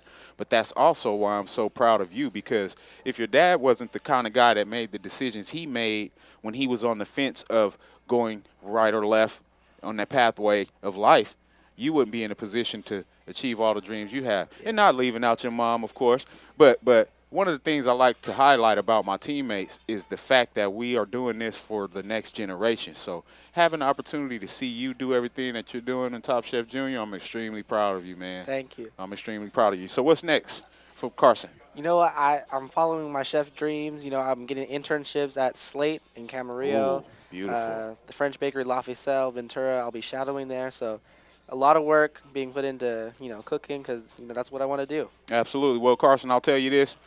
Being that I have been a TV guy, I'm still a TV guy, and they got the camera on us right now, but the energy that it takes to do the extra things is something that everybody doesn't have. Everybody doesn't have the energy to be a great student, a great guy in the community, and to go out and do great things on the entertainment platform because it just takes a lot of energy. So to see you have the passion for that success is one of the things that gives us more motivation too as old guys. Like, man, I can't keep letting my nephew come outshine me. I'm going to be right there with you shining too, man. All right. Well, hey, Carson Peterson, anything you want to tell the world and the rest of the people that are listening? Do what you love. If it makes you happy, do it. Practice it. I mean, you can be great. Definitely. Well, hey, Carson, son of my teammate, Calvin C.J. Peterson, Highland Scott, it's an honor to have you, man. Thank you. Salute to you and everything you do. I can't wait to watch the next episode. I actually been recording it, so usually I watch them if they are on Saturdays. I get home and watch them after the replays of the game. So keep up the great work. We're proud of you, man. Thank you. Thank you very much. This is Kenny Calvin and Carson Peterson of Top Shelf Jr. You can watch that on Universal Network. It premiered in September, but it's on all the time. We'll be right back with the Carpet Outlet Plus Red Carpet Show. 5 minutes to halftime right after this.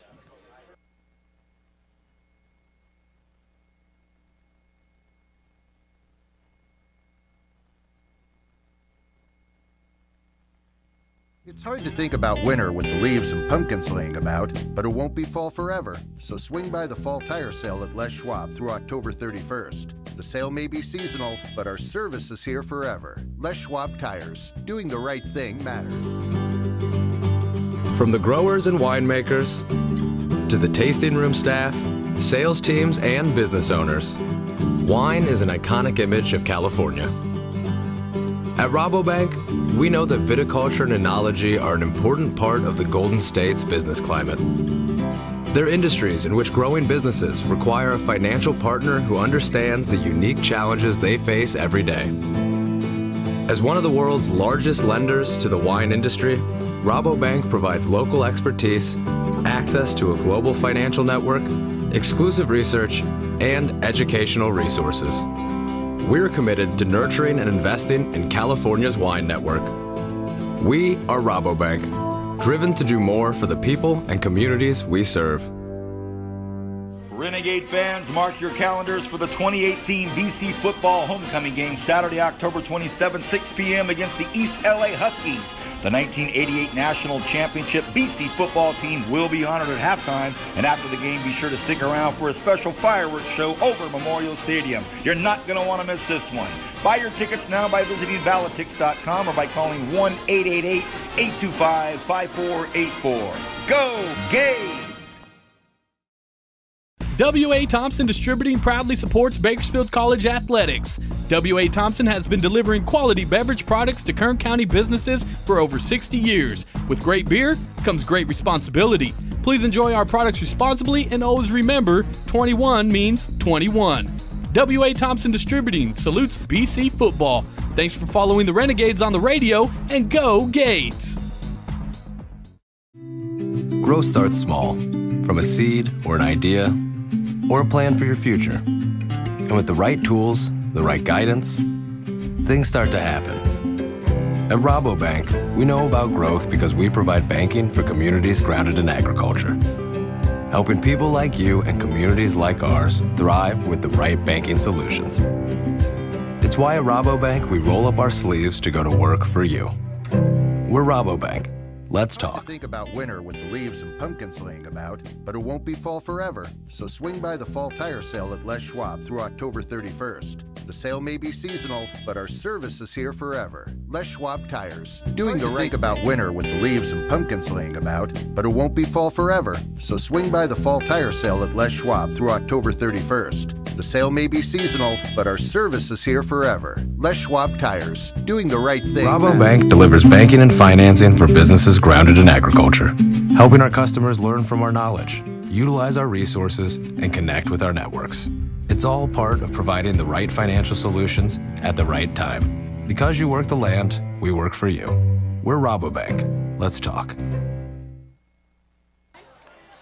Well, what a halftime. There is some seriously good energy up here in the announcer's booth at Ventura College. What a great halftime. Thank you, Kenny. Man. Appreciate you hooking that up. Oh, thank you guys, That was man. great. I had two things to say after that interview. Carson, you brought nothing for us to eat. Nothing. I mean, all this talk about food, and I said, then your dad is eating football stadium nachos with only cheese on it. You'd think you'd see some, something special Some on this feta thing. cheese So or his something. pop says, hey, I'm so tired of gourmet food. I want a cheeseburger. So great interview, and great. Thanks for tying that together, Kenny, all that bloodline football that ripples through Bakersfield College. And I had a chance to talk to Andrew Puget and introduced him to John Mettis, and I heard him talking about that 95, 96 era when they were just, one play away from a perceived national championship. And he was just filling up the medicine man with more and more Renegade stuff. So having said all that, 1:25 left on the clock before we start halftime. Kenny, I handed you the stats. I don't know if I gave you enough time to look at it, so take a look at that real quick. I want to thank Hodels for being such a wonderful partner in everything that we do at Bakersfield College with our football program. Thank you, Hodels. Can't express enough how much we appreciate you, and are also our good friends at Luigi's. So two great staples of Kern County food and fun and festivities. And as we get into this autumn season and we get into the holidays, we want to thank Hodels and Luigi's for being a part of it. Christian, our cameraman, is up here with us for the halftime break. How'd your game go, Christian? Good. First half good? Looks beautiful. Good shot there. Diana, you doing good? Did you break that screen? Is that something we have to talk to the administration of Ventura about? So, Coop, you looking good over there? Everything good? Coop's happy, by the way. Our spotter played for the Bruins, so he is excited about that. Yeah, that's a rare thing, Coop, for those guys to be up. Okay, KC, I've stalled long enough. What are you seeing here in your halftime stats? Well, the one thing I'm seeing that I love is Elisha Ortiz, 13 carries at 112 yards. He's definitely doing a great job putting us in a position to get to the red zone. But like we talked about earlier, we haven't converted in the red zone, and that's been an issue. If you look at our first downs, we have 10 first downs. They have 12, which means we're playing a pretty even football game. The only difference is they converted on their red zone opportunity, and we threw an interception. So we have to figure out a way to convert. Can't remember who got the ball first, but with a 10-3 game, we get it. We get the football. It's basically coming out and executing. And, people may get tired of me saying this. Coach Carl Dean has one of the most advanced offensive game plans in college football. The only thing is when you have personnel issues, you can't run everything that makes your offense successful. So it's going to be a challenge to figure out what we can run and which quarterback is going to come out to play. Well, we see Medina jogging down the sidelines right in front of us. The Renegades will get the football to start the second half. If you're just joining us, the score is 10-3. For all of our News Talk 1180 KERN radio guests, great to have you with us. Thank you for everybody back at the station, making sure that our radio listeners are able to join us tonight. For those of you watching along here at Bakersfield.com, thank you for being with us. And we're about to start the third quarter here. The Renegades trail by a touchdown. They've had their opportunities. And again, thank you to Carpet Outlet Plus for that red carpet halftime show. Great to see Carson moving up. I'm going to take this, if you don't mind. Oh, definitely, man. I've got two sons and a couple of daughters that believe they're gourmet chefs, but I'll show them, hey. We should have got Carson's autograph. Your dream can come true. Here we go. And it's taken at the 10-yard line. Fair caught. What? Cam Roberson caught it at the 20. Fair caught it and said, we're going to start this thing with a snap. And I look down and see some of our faithful below us kind of perplexed and a bit flummoxed that one of the fastest cats in the state, Fair caught it. Only thing I can think about, Vance, is if he lost it in this light.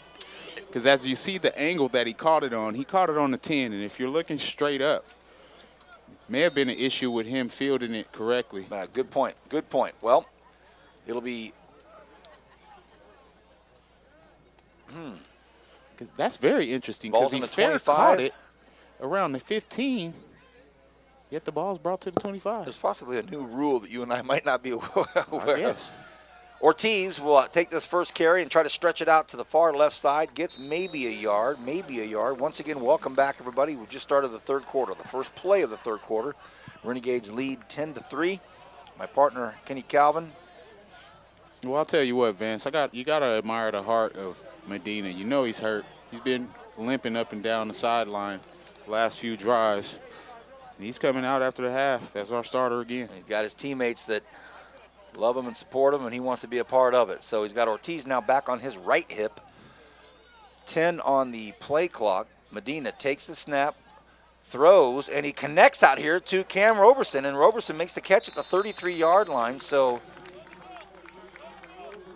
the 29-yard line. Oh, man, I thought he was way up there, but they called him back at the 29-yard line. Yeah, it seems like that line judge on that side of the field has been having some questionable spots. Yeah, well, and the coaching staff, they've already had one flag called on them from the sideline, so how much can you push the guy? But, man, these spots are something else. It ends up being a 3rd and 6 instead of a 3rd and 3. Yeah, they didn't give him any forward progress. Rowell right in front of Medina. Medina takes the snap, steps up in a pocket, has a minute, and he gets to the 34-yard line, but he's going to come up short.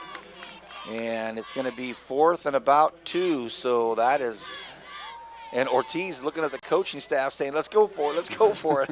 Not back on the 33. That's not going to happen. So they will punt the football. Ever since we experienced a loss when Kenny had a 3-piece suit and tie on, he has gone beautiful cash look. Yeah, you know, I'm superstitious as it gets. I try to figure out my mojo. Tonight I got on my red Stacy's. Let's see if it brings some luck. Olivas with another beautiful punt, and it almost hits the back heel, and so Carson does what he does. How about this? The ball down to the 12-yard line, and he just continues to impress every single time he goes out there. Here's a trivia question for you, Kenneth Calvin. Yes. Name me the last game that he had a bad punt. I mean, any punt. I've never seen him have a bad punt. I want to say it may have been one in my 3-year broadcast career. When was he at BHS? Man, I don't remember seeing one, but that was a 65-yarder right there. Every single time he punts, it's like something spectacular. So great job, Carson. Pistol formation for Ventura. All right. The Pirates with a 7-point lead. They start off on the ground. Oh, big contact. Oh, but it's a fake. No wonder. The quarterback faked everybody out, and he tries to lower the boom at the 50-yard line, and he does. Oh, man, he bamboozled all of us. That running back that he faked the handoff to attacked the line so hard, and it was such big contact that everybody just went, ooh. Next thing you know, the quarterback's gone. They've been setting us up for that all day with that.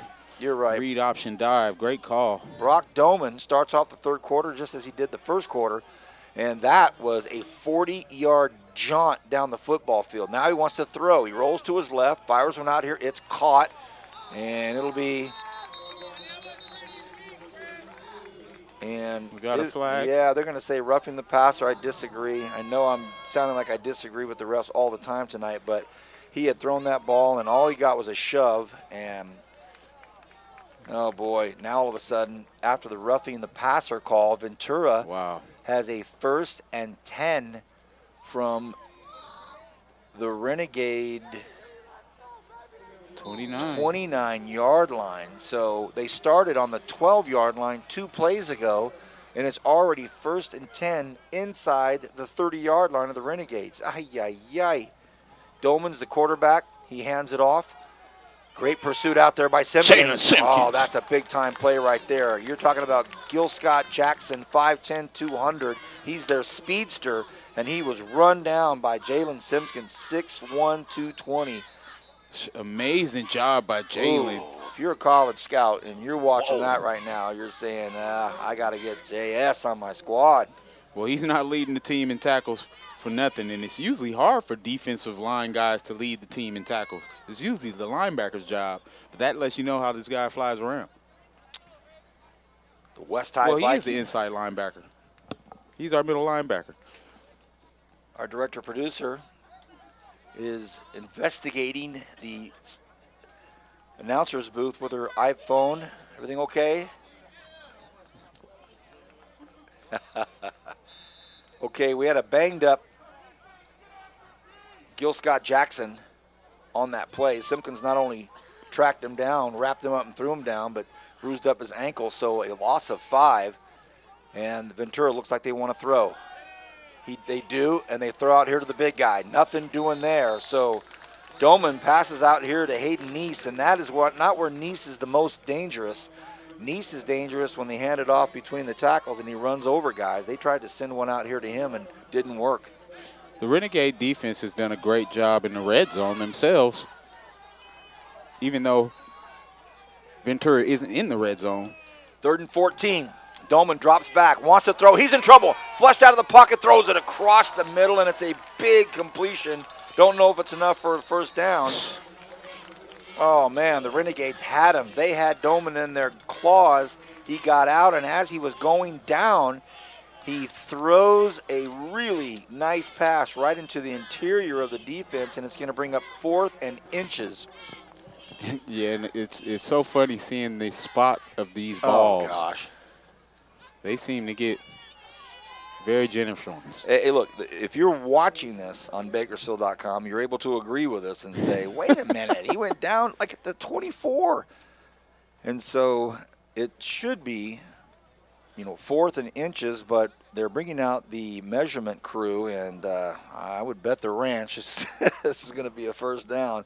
But, hey, hats off to Brock Doman. He's done a nice job tonight. He was pretty much done and sacked, but as he was going down, he launches one, and it was 3rd and 14. They might have picked up 14 and a half a foot. No, they're short a foot.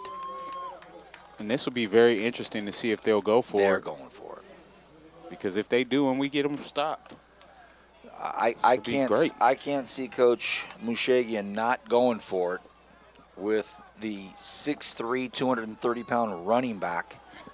Well, if we can get some penetration from Simpkins again.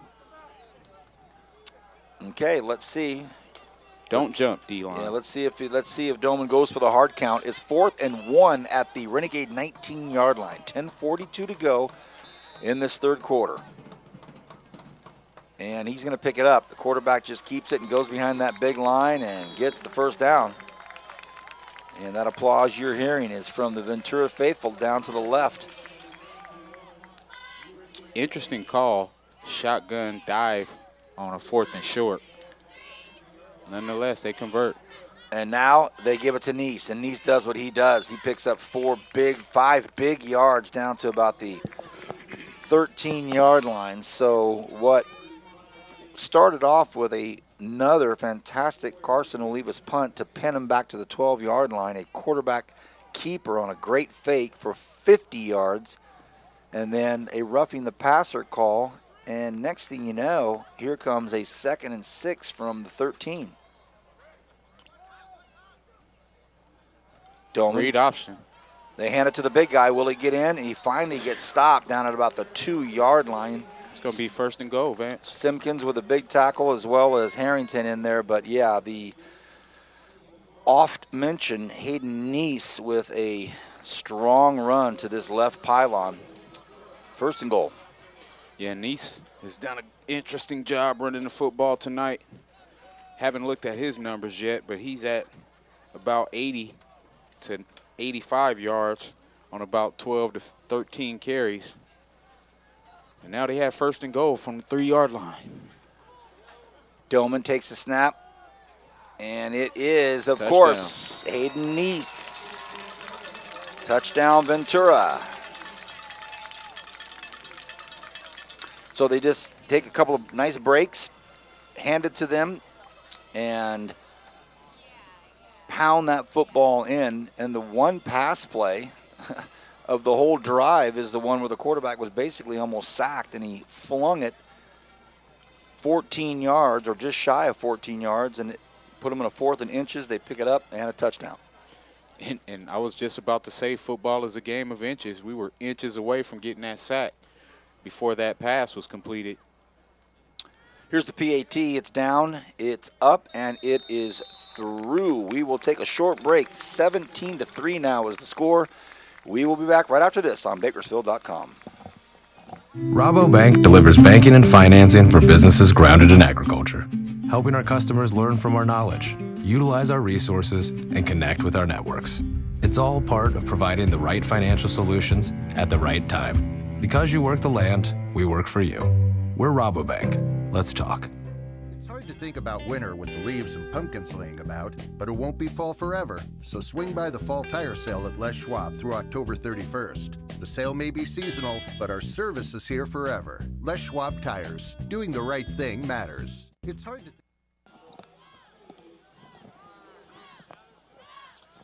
17-3 is the score. Ventura up by 2 touchdowns with 9:20 to go here in the third quarter. A lot of time, a lot of football left, a lot of opportunities left, but the Renegades are going to have to do something on offense here, or it's going to be a struggle. Shane Jones, Cam Roberson deep for the Renegades. Here's the kickoff. It's up, and again, it is kicked to Cam Roberson. He takes it at the 7-yard line this time. Make something special happen here. Cam looking for some blocks. Cam gets knocked out of bounds at about the 26, 27-yard line. So it'll be 1st and 10 Renegades. During the short break, Kenny and I looked at each other and kind of had the same mentality. It's now. It has to happen right now. Yeah, we have to figure out a way to get the ball downfield, but all that starts with being able to protect. Me and the medicine man talked about the offensive line's grade of a C. Doing a great job running the football this year, but we're not able to pass protect in order to give the quarterback time to get it downfield. So we'll see what we got. 1st and 10. Toss out to the far side. It's caught, but it's actually, well, maybe they just keep it at no gain. Yeah, and what's happening, Vance, is that Ventura Pirates know exactly what we're talking about, too, because they don't have their safeties playing 15 yards deep. They're at about 9 because we're not stretching the ball down the field, so you're not going to be able to run screen passes against bump coverage. Medina looks over to the sideline. Shane Jones, wide receiver. Elijah Ortiz right on the right hip of Medina. Here come the Pirates. Medina fires out here, and it's well underthrown to LeBravon Austin, and really underthrown. And if you look at Medina right now, he barely can walk. So right now what the question is, as I look down on the sideline and see Irby about 10 feet behind the coaching staff, it kind of seems like he's not even in the game plan for the second half. Well, he's not giving signals. He's just kind of back there. So, 3rd and 11, and if you're Ventura, you got all the cards in the deck right now. Flush Medina out. He is sore. He can barely run, by the way. He fires one out here, and it is incomplete. No flag. It was intended out there for Chance Cooper, but Medina is in some serious pain, Kenny. Yes, he is. He was running for his life right there so he wouldn't get hit through the pass, but he is banged up. And right away you see Jacob Irby go down and grab the football and prepare to warm up. But that's one of the points that I was making as I looked at him about 30 seconds ago. Even if you're not in the game, you need to be engaged in the game as the backup. If you're not there getting the snap, you need to be standing right by the coach that's calling plays so you understand what to do when you get back out there. Not standing 12 feet behind the coaching staff unless they made you stand there. Olivas, a wobbler, again, continues to bounce, and it is down again to the 22-yard line. Another great punt by Carson Olivas. 56 yards. Flips the football field again, but we've seen where it doesn't really matter to Ventura. They started on the 12-yard line and were quickly at the 19-yard line of the Renegades. So with 8:12 to go here in this third quarter, the Renegades trail by 2 touchdowns, 17-3. But a new installment that we will have in our post-game wrap-up, the Tony's Pizza Red Shield Player of the Game, or I could say the Red Shield Player of the Game, brought to you by Tony's Pizza. And we will announce that in our post-game. Tony's jumping on board with the Renegades as well. Here we go, 1st and 10 for Ventura. Quick pass across the middle, and it's overthrown, and the strong arm of Brock Doman, a rare missed opportunity there. And you see the mentality of Ventura. They're up 17-3. They know they got us on their heels, on our heels, I should say. They're not just going to come out and lay down. They're going to try to keep opening up this score. Putting the ball in the air is disrespect for the DBs. Let's take one of those to the house. How about this? Number 48 for the Renegades, Roberto Enriquez, a freshman D lineman from Golden Valley. And the big fella comes in 6'4", 300, and he is out there to make something happen on that D line. Yeah, defense, you know, we rotate bodies in and out, but for the most part, everybody gives great effort. And we're staying in this 40 even front. But we got 2 deep safeties against this 4 wide receiver set because they're going to keep throwing the football down the field. Enriquez out, Ricky Lingwei in on a 3rd and 11. They try to get to Doman. He has all the time in the world and a big completion to the 40-yard line and maybe some more. And up to the 45-yard line is the quick and speedy and sure-handed Stevie Houston out of Oxnard, a local kid. And that quarterback Doman had all day long to throw. Yeah, and it's just like I said, we're staying in that 40 even front, and we're not sending any pressure. You got to figure out a way to get pressure as that flag comes out. It's going to be a holding call. One of the receivers for the Pirates were down here holding on a quick out pass complete to Chris Brooks, but his partners were down there holding our guy, Sean Stevens, so the flag comes out quickly. They'll march this back for a second, but even after that long 35-yard gain, Brock Doman had him up on the ball and quickly was calling signals and the play. So that's a fortunate break for the Renegades because they simply weren't ready. Yeah, and I'm watching Coach Bolton chew my young man L.J. Early out because that last completion was right in the area of that strong safety. Well, it's gotten very quiet here at Ventura College. The Pirate crowd just content to kind of let this clock keep rolling. The Renegade crowd pensive. Little screenplay here, almost picked off, broken up by the Renegades, and it was almost intercepted up close by James Thomas. So that'll bring up a 3rd and 12. A very good effort out there by the Renegade front 4, led by the gentleman that's coming out right now, Gabriel Maldonado. Yeah, and Thomas did a great job getting his hand up. You know, if you can't get there when you're coming, you feel that offensive lineman will let you by too easy. Get your eyes up, get your hands up. 2nd and 12. Doman flush out of the pocket. He rolls to the right, has a ton of real estate, and he's going to use it. And Doman gets the first down. The wheels on Brock Doman. You hear the applause for him. He had a swath of land out to the far hash marks up against his sideline, and he just took it. Yeah, and we finally send pressure, get pressure through the A-gaps as we go on a stunt. But somebody has to be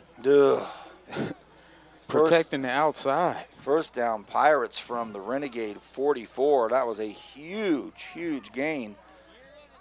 And now Doman,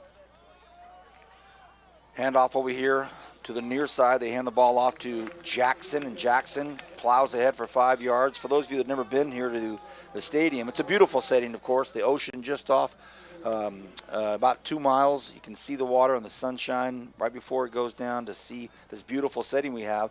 But it's a great asset for the Pirates because everybody sits on one side. They're all on this side.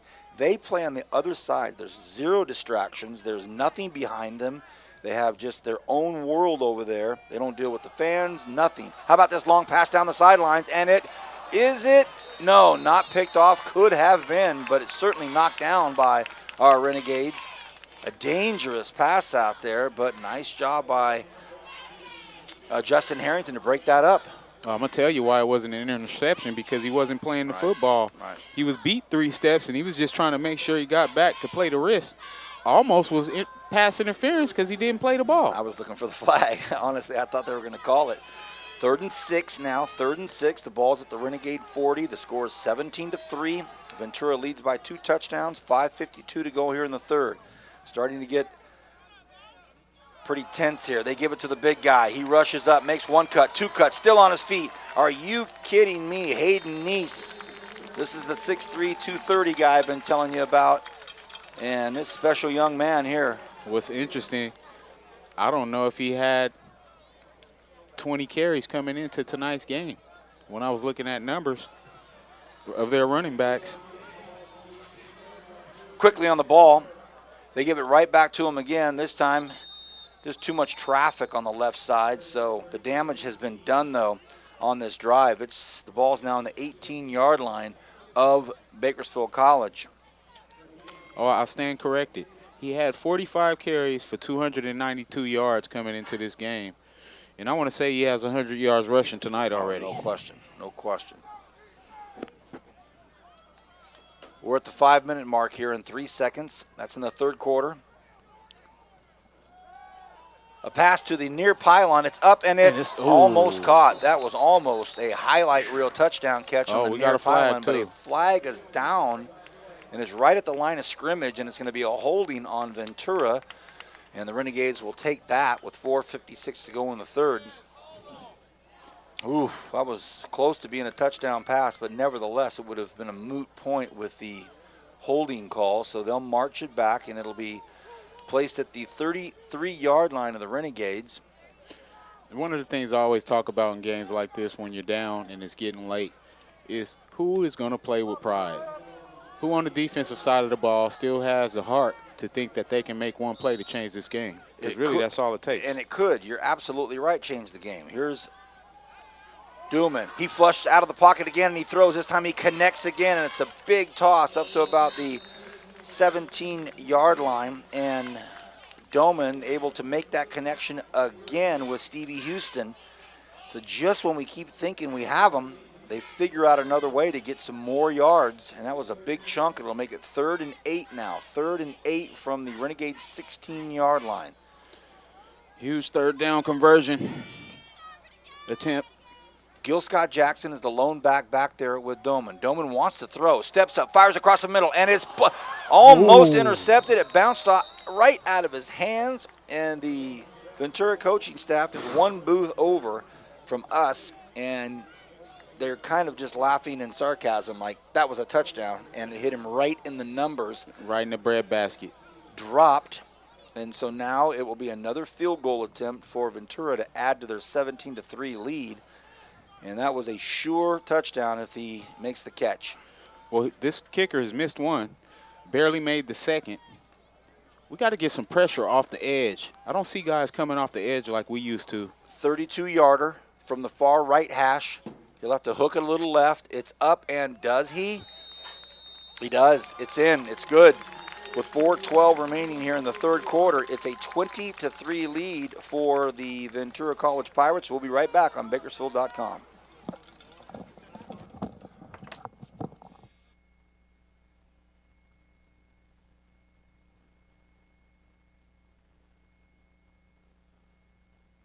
Current Schools Federal Credit Union is here to be your lifelong financial partner. So while your financial life may start out with a Rocky Raccoon account, as you grow, we'll be with you every step of the way. From your first car and everyone thereafter, to investing in your family's future, to buying that special house you'll call home, Current Schools is here to help. And if you live in Kern County, then you can bank with us. See, we're local just like you, so what we accomplish together benefits our entire community. Current Schools, together we have something special.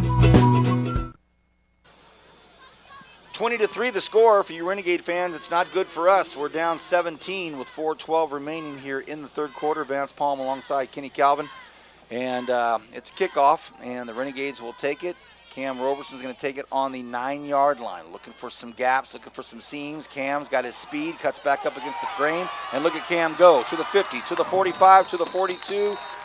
They're going to say the 43-yard line. So Cam Roberson gives us an opportunity inside Renegade territory, and if you're Coach Mushagian, you can only kick to that young man so many times before he does something there, Steve. Yes, because Cam is a threat every time he gets the ball. That's why you wonder why you don't see more offensive opportunities come this way, or come his way. But we do have a balanced offense. We just don't have the opportunity to protect the quarterback well enough. And now it looks like we have another quarterback in. Well, now we have Jeffrey Middleton in. Is that Middleton or Irby?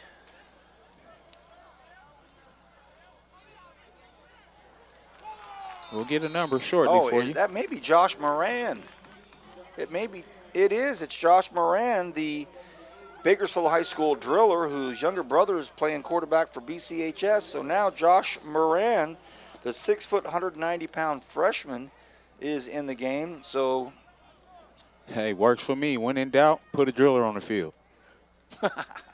so now Josh Moran, I called a ton of his games as a driller.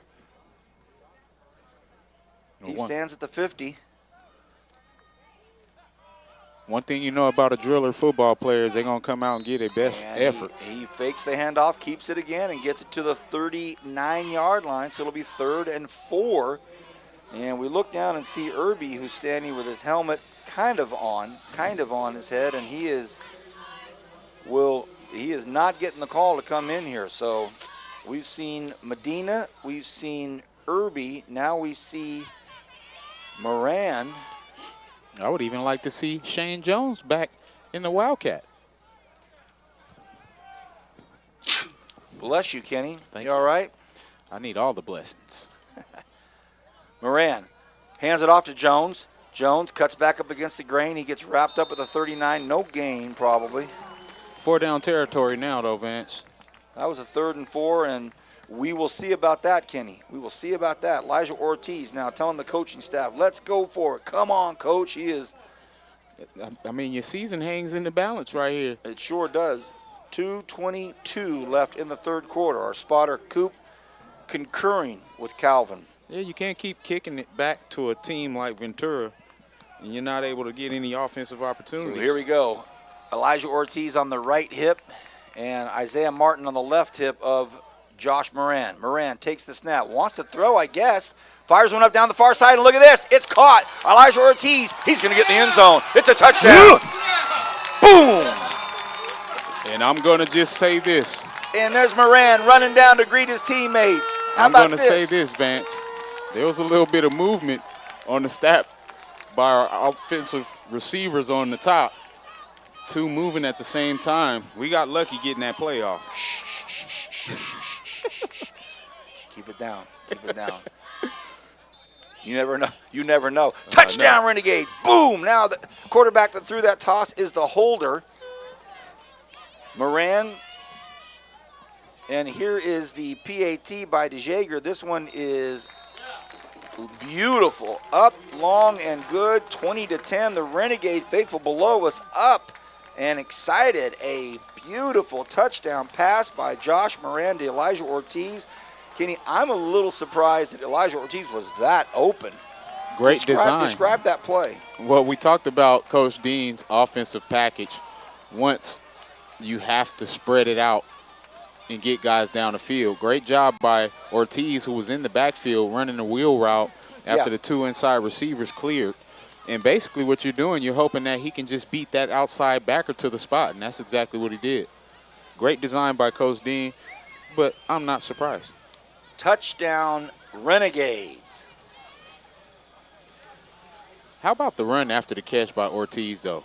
Because there was 2 defenders right here at the 16-yard line. He wasn't satisfied with the first down. He was not satisfied with the first down. And if you go back to before the play, he was the most adamant person on the field about going for it. So if you want to get it done, go to Mr. Ortiz. He said, we're going for it, and you're going to throw it to me. And I'm going to get a touchdown. Hey, that's how you get votes right there. You got my vote. So now Arvin's going to kick off. One play makes it a game. Antonio Garcia, he's kicking off. The freshman kicker for the Bears. And he does what he does. A long launch taken at the 6-yard line. Let's get a fumble here, fellas. What do you think? And ball gets carried up to about the 32-yard line. So flags way out on the 35-yard line where the kicking team was. And it can really only probably be against the Bakersfield College kicking team. It would be offsides. And if that's the case, if you're Coach Michigan, you might want another shot at it. Yeah, and while they figure that penalty out, I want to give a shout-out to Kerry Boomerts Maglieri and my late coach, Coach Boomerts, who passed away last week. They gave me his first Valley Championship ring. He was one of my biggest fans. Funeral next week. Love you, Coach. Thank you to the Kerry Boomers Maglieri family, wife of Pete Maglieri, BC Equipment Manager. Thank you, Kenny. I appreciate that very much. As Now, me and Coop say a quick prayer over the ring. It'll be a very highly attended funeral. Yes, it will, and I will be front row. Okay, so 5 yards added on to that means it's 1st and 10. The ball now at the 36-yard line. 1st and 10 at their own 36, 150. There's life now again on this Renegade sidelines.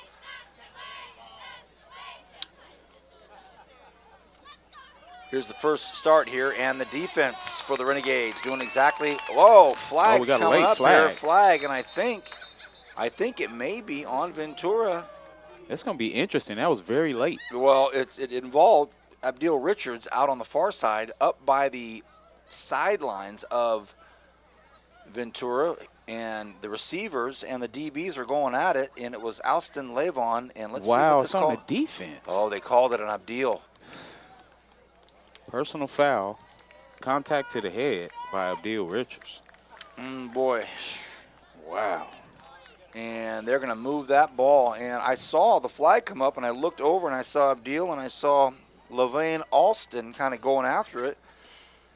And we've seen some sideline flags tonight, no question about it. But, wow, does that hurt. Wow. The ball comes up to midfield, 1st and 10 from the 50. And Shovel a little pass. shovel pass to the big guy, and he just keeps running over guys. Oh, goodness.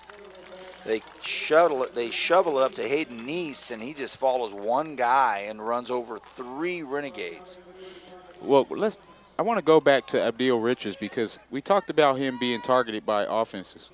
And one of the things being a defensive back, you have to allow yourself to not be mentally out of the game because they're going to keep coming after you. You're going to get the cheap shots, but you can't allow yourself to make plays that are going to take away from the defensive effort.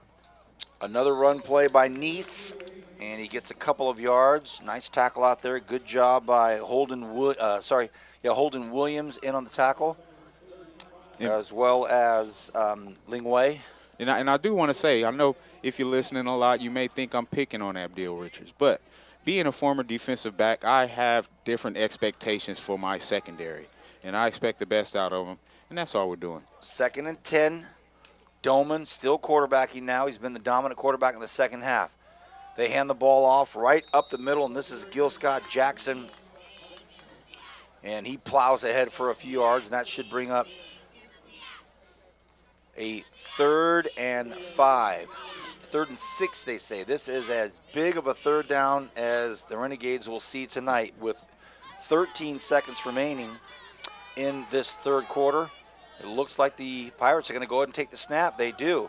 Bowman drops back. He steps up out of the pocket, does what he does, and he gets free again and picks up another first down. Oh, goodness. He put a couple of moves on the Renegades, and that'll end the third quarter with a big first down for Ventura. We'll be back. 20-10, Ventura up and looking to strike again here on Bakersfield.com and News Talk 1180 KERN. W.A. Thompson Distributing proudly supports Bakersfield College athletics. W.A. Thompson has been delivering quality beverage products to Kern County businesses for over 60 years. With great beer comes great responsibility. Please enjoy our products responsibly and always remember, 21 means 21. W.A. Thompson Distributing salutes BC football. Thanks for following the Renegades on the radio, and go Gates! While your financial life may start out with a Rocky Raccoon account, as you grow, we'll be with you every step of the way. From your first car and everyone thereafter, to investing in your family's future, to buying that special house you'll call home. Kern Schools. Together, we have something special. Think about winter with the leaves and pumpkins laying about, but it won't be fall forever. So swing by the fall tire sale at Les Schwab through October 31st. The sale may be seasonal, but our service is here forever. Les Schwab Tires. Doing the right thing matters. It's hard to think about winter with the leaves and pumpkins laying about, but it won't be fall forever. So swing by the fall tire sale at Les Schwab through October 31st. The sale may be seasonal, but our service is here forever. Les Schwab Tires. Doing the right thing matters. It's hard to think about winter with the leaves and pumpkins laying about, but it won't be Ventura, Vance Palm alongside Kenny Calvin, our director-producer Diana right to our left, Coop, our spotter, to our right, and Christian on camera below us. 20-10, Ventura up as they start the fourth quarter. And they toss one to this far corner, and it is dropped. And they throw the flag. Listen to this crowd below us. No way. They're going to call pass interference, and that is a really, really bad call. If anybody's able to watch this on Bakersfield.com, it was absolutely no pass interference. And now Abdeel Richards is probably thinking, whoa, what can I do now? I mean, he's getting called for almost everything. And well, I do see what he called because I saw what he saw. Before the ball got there, Abdeel did hold and slow him down a bit. So it was more of a holding call than a pass interference call. Ticky-tack, but definitely holding instead of pass interference. 1st and 10 from the 15. But like I said, for Richards, you have to step up to the challenge. You're the marked man on the field. You don't want to be the one guy letting your defense down. Doman this time keeps it himself. Looking, Abdeel's got to come up, and touchdown, Ventura. And now another flag is thrown by the same ref. So I don't know if this is going to be a touchdown. So the same official that threw the flag on Abdeel may have called a push in the back or a shove in the back or a clip for this touchdown to be. Yeah, they classify it as a holding, but it was frankly a shove in the back that allowed Brock Doman. And if you're Ventura, you're frustrated because he didn't even need to touch him. Doman was, he in was the end already zone. in the end zone. He was already. It was a TD, and so now we're just underway in the fourth quarter. It's 20-10 Ventura, but they are really stalking through the neighborhood looking for a touchdown. It's not a matter of if, but when if you're a Ventura fan, right? Well, VP, I got to tell you, from the gate, we talked about keeping containment, and we just haven't done that. Defensive end, Jason Thomas, was unblocked, and you just didn't honor the responsibility. You're supposed to have the quarterback on that option. A huge gaping hole right in the middle of the football field, and Gil Scott Jackson just bursts through it. It'll be 1st and goal from the 4-yard line. So that didn't take long to make up those yards, and that BC defense has been on there a long time. They've been on this field a while tonight. Here's 1st and goal.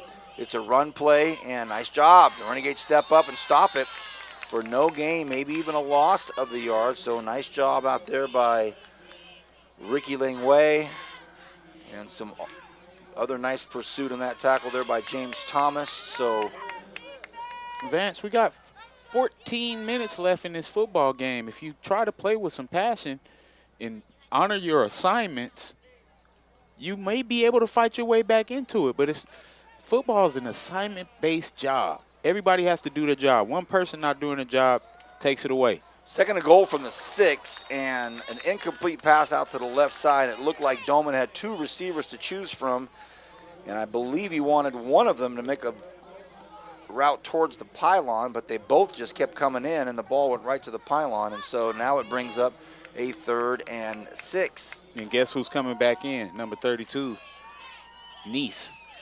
So if you're the Renegade defense, you want to be able to key on this guy as he's lined up in the H-back.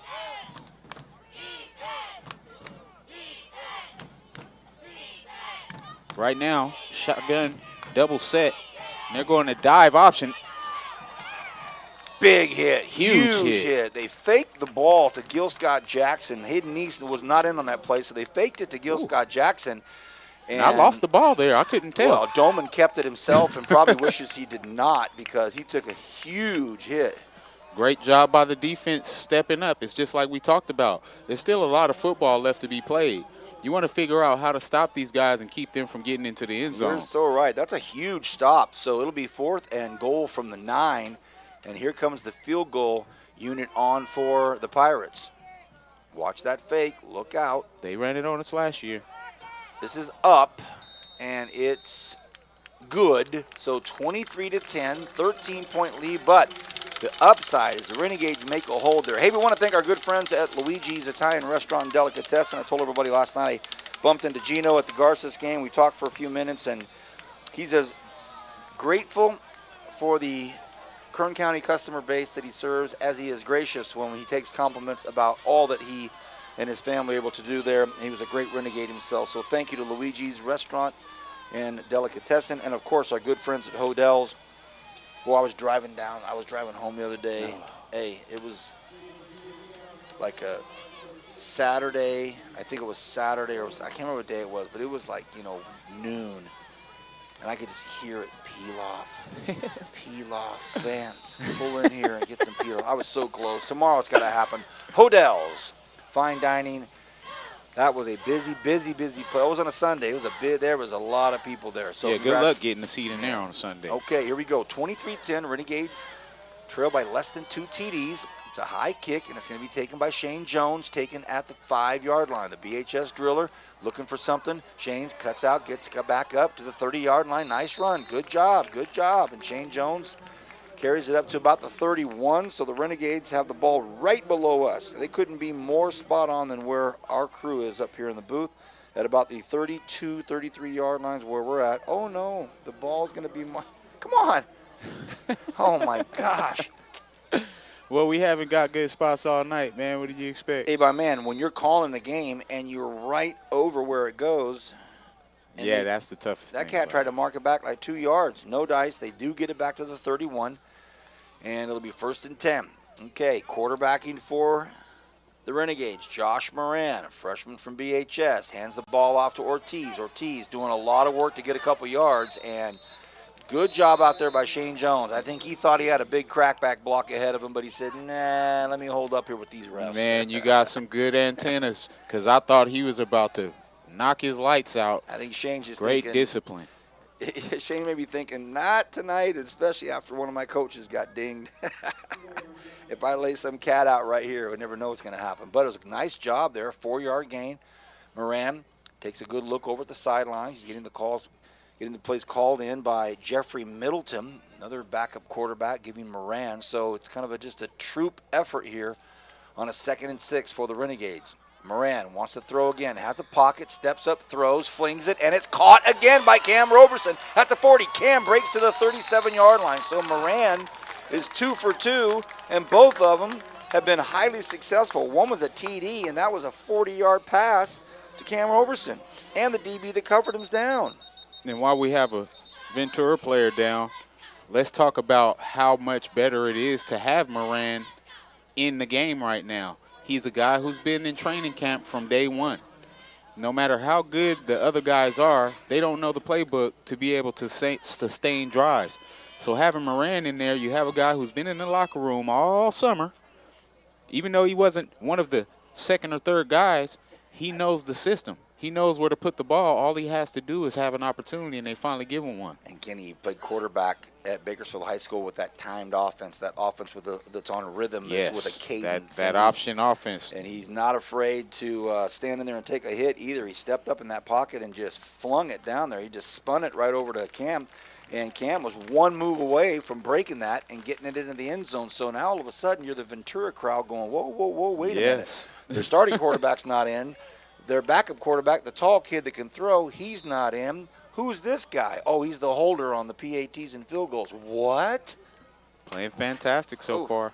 Diana, that's the 3rd time I've stepped on my cord, and that's the 3rd time you've laughed. 1st and 10. Shotgun double set for the Renegades. Ortiz is on Moran's right hip, and he's telling Moran what they need to do.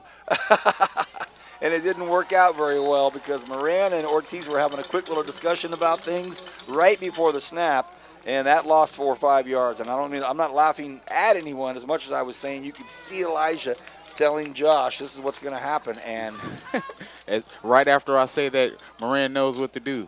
Well, and you never know. I mean, they might have audibleized from the top. So it is 2nd and 14. Moran has a 3 wide receiver option to the right side. Moran stops, rolls, cuts back up against the grain. He can run it too. Flings it. Almost throws the interception. Did it get intercepted? Oh, no, he dropped dropped it. I didn't think he caught it. He dropped it. and he tossed it right into the defender's hand, but it bounced out. So fortunately for the Renegades, we had a touchdown dropped, and now this interception.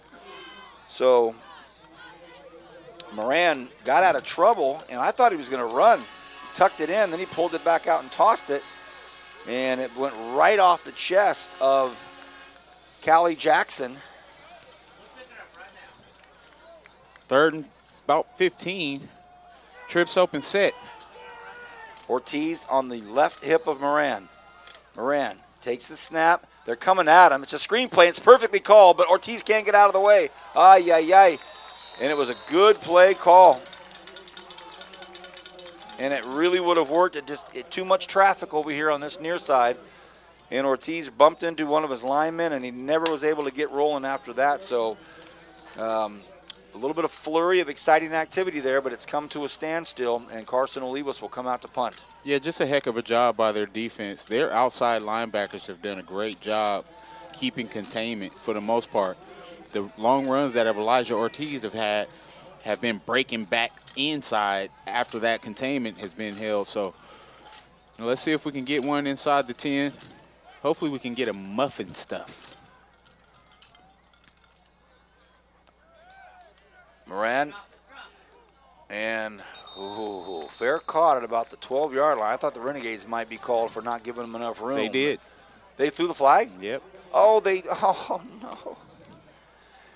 Oh, boy. Well, Carson hit a beauty. It was an end over end, and it was designed to land at around the 10 to 15-yard line, which it did, but the Renegades were just completely surrounding the return man, and they're going to say they didn't give him enough room. And boy, oh boy, oh boy. You talk about calls that you get holding calls, you get clipping calls, you get PI calls, you get a lot of these different calls, but not letting the guy have enough room to catch the punt is an aggravating one, eh? It definitely is, especially when you're trying to keep them pinned. Now that great field position inside the 20. It's taken out to the 25. It'll be 1st and 10. For one of the most high-octane offenses in the state. 10:45 remains here in the 4th quarter. Ventura will now take over. You got man coverage over here. They go inside to Nice. And Nice makes a couple of big cuts, and he is – I'm trying to figure out a player in the NFL that you could equate the 6'3", 230-pound Hayden Nice, a freshman from – Bellefontaine, Ohio. I'll tell you who he reminds me of. Brandon Jacobs. Yeah, no, you're right. It's exactly right. A healthy Brandon Jacobs. Big, strong kid. And they give it to him again, and he's just a forward yardage guy. As much as the Renegades gang up on him, he just doesn't go down, doesn't stop, and he gets subbed out for a second by Tyrese Golar out of Simi Valley, and he's 6'2", 220.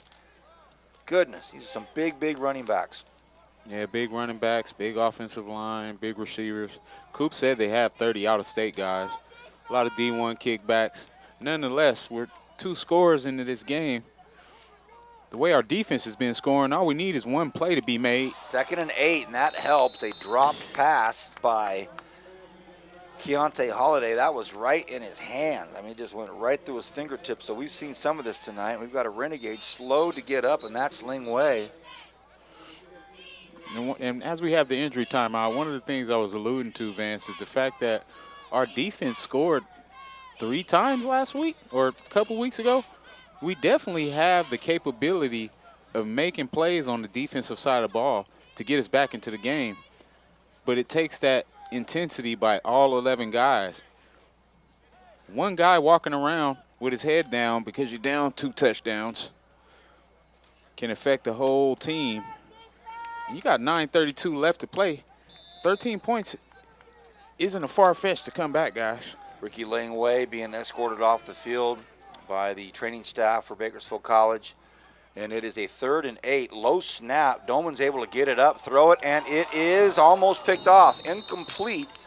and almost intercepted. So the Renegades are going to get the football back here. It'll be 4th and 8, and Ventura's going to have to punt the football away. I was going to add on to what you said. The only thing that I can see, one of the ways I can see us getting back in the football game, is going to have to be Brock Doman not being precise, because it's one thing to make great plays on defense, but if the quarterback's just precise, it doesn't happen. He's had 2 bad passes right there. Maybe a little lazy. We'll take it. How about Cam Roberson standing at the 24-yard line? Come on, Cam. It's another way to get back into a game ASAP. Can he take it to the house? 10 Renegades on the line of scrimmage. And now they mix things up, and a timeout is going to be called by Steve Mushagian. They tried to mix up the line of scrimmage, and we'll take a quick break. 23-10. Renegades trailing, 9:27 left in the 4th. Rabobank delivers banking and financing for businesses grounded in agriculture, helping our customers learn from our knowledge, utilize our resources, and connect with our networks.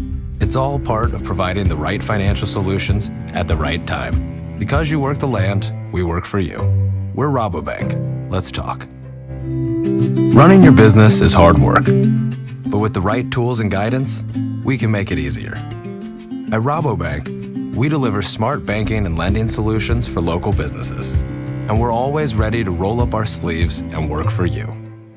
We're Rabobank. It's hard to think about winter with the leaves and pumpkins laying about, but it won't be fall forever. So swing by the fall tire sale at Les Schwab through October 31st. The sale may be seasonal, but our service is here forever. Les Schwab Tires, doing the right thing. They do the fake. They fake the punt, and it looks like it's going to be a first down. It is. We come back from break, and we saw Ventura change the line of scrimmage before that punt, and Mushagian, coach of Ventura, called a timeout as if it didn't look right, and then they come right back out and do the exact same thing, a fake punt, first down, ball at the Renegades' 33-yard line, and that was a perfectly executed fake punt. Unfortunately, it's against our Renegades, and as I mentioned, it looked as though they were going to do that before they called timeout. He didn't like what he saw. They came out, did it anyway, and not only did they get the first down, they got it by a landslide, and now it's 1st and 10 at the Renegade 33-yard line, and that is close to being a backbreaker. We'll see. I mean, how many times as a defense are we going to allow Ventura to run a trick play against us in special teams? I mean, as a fan, it's frustrating, but let alone as a football mind and a former coach. You have a team who's called a timeout when they're about to punt. You know something's coming. You have to communicate. And we saw that funky shift before the timeout. Yes, so what did we do? And you know, I won't say what happened, but woo. Okay, 2nd and 10, bootleg. They still want to pass, still want to throw, and they do to the 25-yard line. He connects out there to Brandon Jordan out of Carpinteria, California. So a pitch and catch, first down. Oh, he's short. He's going to be short. He's short by 1. James Thomas slow to get back over on the other side of the ball. The Renegade defense starting to look a little bit fatigued out there. 3rd and 1 for the Pirates. And a keeper for the quarterback, and he picks up the first down at the 20-yard line. So he keeps it in his hands, and Brock Doman makes it a first down. 8 minutes and 6 seconds and counting now on the clock. 23-10 Ventura up on our Renegades. Yeah, just great execution by the offense and the coaching staff for that matter. And they throw the comeback out to Brandon Jordan for the first down and come right behind it with the quarterback keeper. Doman hands the ball off to this near side. Nice job by the Renegades. Fumble, balls on the ground, balls on the ground. The Renegades, do they have it? They do. The line judge says fumble Renegades. They popped it out. They knocked it out. What a great job. It was a stretch play out here to this side, and we thought really it was just another mundane run just to kill the clock, and he decided to try to stay in bounds to keep the clock going. Takes a big hit. Ball pops out. Renegade football. And it's just like we talked about, keep playing with intensity and effort on defense. And guess who gets the fumble recovery? Abdil Richards. Finally something to help him feel better and get his confidence up. Everybody's over there giving him a little bit too and letting him know. Great job. Great job. So with 7:31, there is still some life in this Renegade football team. Moran, the quarterback. Option out here to Ortiz. Ortiz gets out of bounds. Oh, hey, look out now. Look out now. Tackle late. But they give him a 1-yard gain, and I think some of the family down below us from Elijah Ortiz letting the officials know, hey, he was 3 feet out of bounds. 7:21, they stop the clock. So we need Elisha to do a little bit of an acting job. And the clock is still running, even though he ran out of bounds on his own, which is crazy. Got a little bit of home cooking going on in the scoreboard operating room.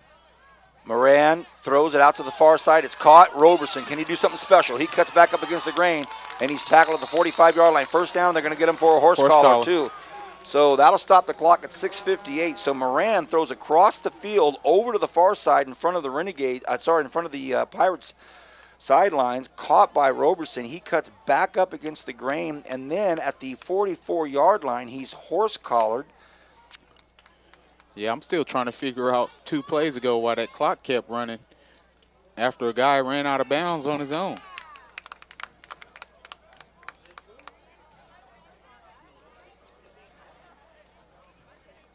So the first down, I guess, supersedes the horse collar. It's actually supposed to be yardage tacked on at the end of the run. Goodness. I'm extremely confused by how this game is being officiated. Moran wants to throw again, this time out to Ortiz, right out here in front of us. Ortiz didn't gain anything, so the clock continues to tick at 6:35. It'll be 2nd and 10. Just a little screen pass out here below the coverage down by us.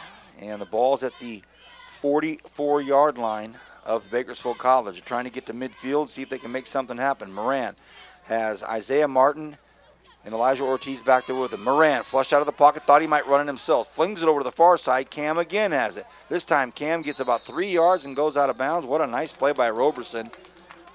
Great job by Moran extending the play as well. Man, that's a nice toss out there.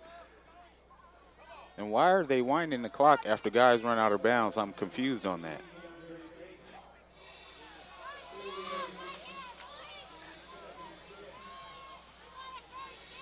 We go below 6 minutes here. Moran looks over. Clock continues to tick. Takes the snap. Has protection, floats it out there to the far side, incomplete. I think that stops the clock. I hope so. Well, it's 4th and 6, and they bring Carson Olivas on to punt. And 4th and 6, down 2 scores. Ball's at midfield. Maybe the Renegades have a little something up their sleeve. Well, I actually scored on a couple fake punts as a Renegade in my career. I haven't seen us run that play in ages. Well, everybody's in the box, though. There's a lot of Pirates in there waiting for anything. Yeah, and they're in safe. They're in like a punt return safe right now. And Abdil Richards now being asked to get out on the field here. 2 seconds left. And, oh, they do get it off. So there's no. He wasn't set, so that's going to be a penalty. I see no flag. Oh, they did have a flag. But here comes the return. Nice effort out there by Jacob East out of Bakersfield High School. Jacob East hustling down that field, looking to make a tackle. Nice job, Jacob, but they're going to say that Abdil Richards was not set.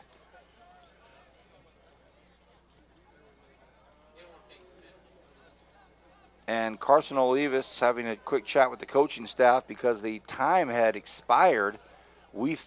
I thought we certainly saw 0 on the play clock before the ball was snapped.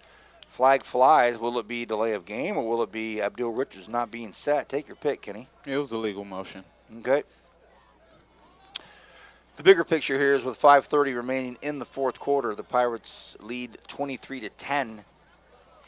One of the things Coop said earlier is one of the philosophies I talk about all the time. It's tackling the football. We don't need the guy. We need the ball. And it's moments like this that no matter where you are on the field, if you're close to the ball, go after it. Secure the tackle, of course, but we need the football right now with 5 minutes to play. Brock Dolman hands the ball off to Jackson. Jackson breaks tackle after tackle after tackle and somehow picks up a first down. That's all Gil Scott Jackson there. That's a big run from the Thousand Oaks sophomore. He went to Oaks Christian High School, a very famous school out here in the West, in Malibu, Thousand Oaks area. And, man, that's an impressive first down. From the 45 now, they're trying to get to midfield, and with 5 minutes and counting. Well, there's a term that offense and defensive line uses. It's called getting reached. Usually when you have those outside runs, the offensive line has to reach to get the defensive end to actually not keep contained, and that's exactly what happens again as I say that, and that's why I wanted to say that.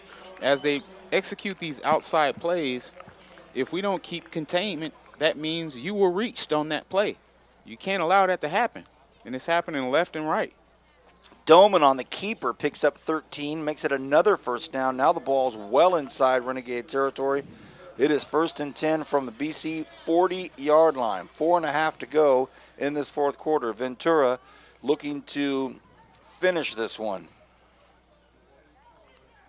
Pistol formation, spread set for Ventura. Renegades have stayed in that 40 even front, but now we're going with the 2 deep safety look. Run play. Yeah. Read option run play as they go to 27 power for no gain, but 4 minutes to play. Renegade's going to need to tackle and strip the football right now, or it's going to be a long ride home once again from the coast.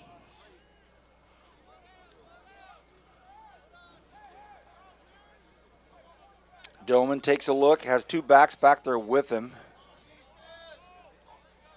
And he's had a really nice football game tonight. The freshman quarterback. And they keep it on the ground. Strong, hard run by Tyrese Golar. And he's in from Grace Brethren High School in Simi Valley. Not too far from here. 3rd and 4. Regardless of what happens, I would expect Ventura to keep going for it, how they play offense. Well, the big fella's in the backfield, Hayden Neese. He's on the right hip. They flare it out here right below us, and a nice job. Good tackle by Harrington, a loss of a yard. Will bring up 4th and 6. And just like we said, you expect Ventura to keep their offense out there. We don't see any personnel coming off the sideline. 4th and 7. And this is really a slap in the face for the Renegade defense for these guys to go for it up 13 points. Because if they did punt the football away and actually try to pin us, that would be a good decision as well. You know, but they do a great job expanding their offense. You see trick plays. I remember last year they lined up for a field goal, you know, to kick the field goal and actually go up 10, I believe, at one point, and they faked the field goal and ended up with a touchdown out of it. So very crafty offensive game plan for Muskegon. We have a timeout on the field. We'll stay here because we're only 2:16 away from the conclusion of the fourth quarter. And unless the Renegades do something super spectacular here and overcome this 13-point deficit, it'll be the end of the football game. We'll take our short break and come back, and we're going to implement our Red Shield Award brought to you by Tony's Pizza. I already got my guy. Well. I'm ready. Ken Calvin made his call with 2:16 remaining in the fourth quarter. Yep, it was clear that one guy got off the bus coming from Bakersfield ready to play. And I can't wait to talk about him. That'll be the Red Shield Award presented by Tony's Pizza. And here we go on a 4th and 6. They're going for it. Hard count. And it looked like the Renegades may have encroached, but also you got Chris Brooks, the freshman wide receiver, looked like he took off to run the fastest 40 of his life. Nobody else moved but him. So you have... And now, if I don't see a punt team run off the sideline for Ventura, I'm going to lose a little more respect, and I don't. You never really know. I mean, they just think, hey, look, we don't get the first down. We're up by 13, and there's 2 minutes left. You know, but not getting the first down here and giving the football back to a team down 2 scores definitely isn't smart football. I punt the football away right now. And high snap, flags everywhere, and it may be Doman that does do the punting. And that looked like we got encroachment right after getting the 5 yards. It is encroachment on the Renegades, so discombobulation most certainly here tonight. So now it'll be 4th and 6 again, and you know we never know. Doman could be the punter. We haven't seen them punt tonight, right? They haven't punted yet. So yeah, they punted once. Oh, you're right. Will Doman just pooch it? No, he wants to throw. Look out. They're going to get him from behind. No, they don't. They toss it over here, and it is no good. They did not get the first down. So way to play with some pride defense. Absolutely. Renegades defense holds. So 2:08 remaining. And they trail 23-10. Next week, we are on the road at Long Beach next Saturday evening. And then in 2 weeks, we'll be home for homecoming. And it'll be a very, very fun afternoon up there at Memorial Stadium. We'll be celebrating the 30-year anniversary of the 1988 National Championship team. Man. There's a lot brewing for that day, a lot happening. Homecoming and a celebration for National Championship team.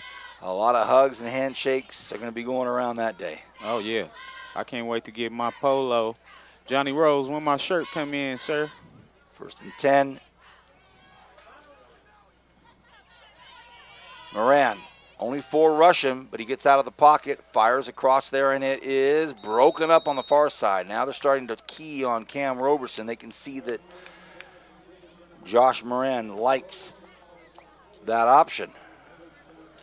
Yeah, 2nd and 10. Moran's done a pretty good job as he's come in the second half. It's going to be a million questions to answer this week for the Renegade offense. As far as who's at the helm. Well, we see Irby, shoulder pads undone, helmet on his head. He has not played in a long, long time tonight. Moran fires one out this time. Is it caught? Is it caught? They give him the catch. So it's a nice pitch and catch out there, caught by Adarian Rowell.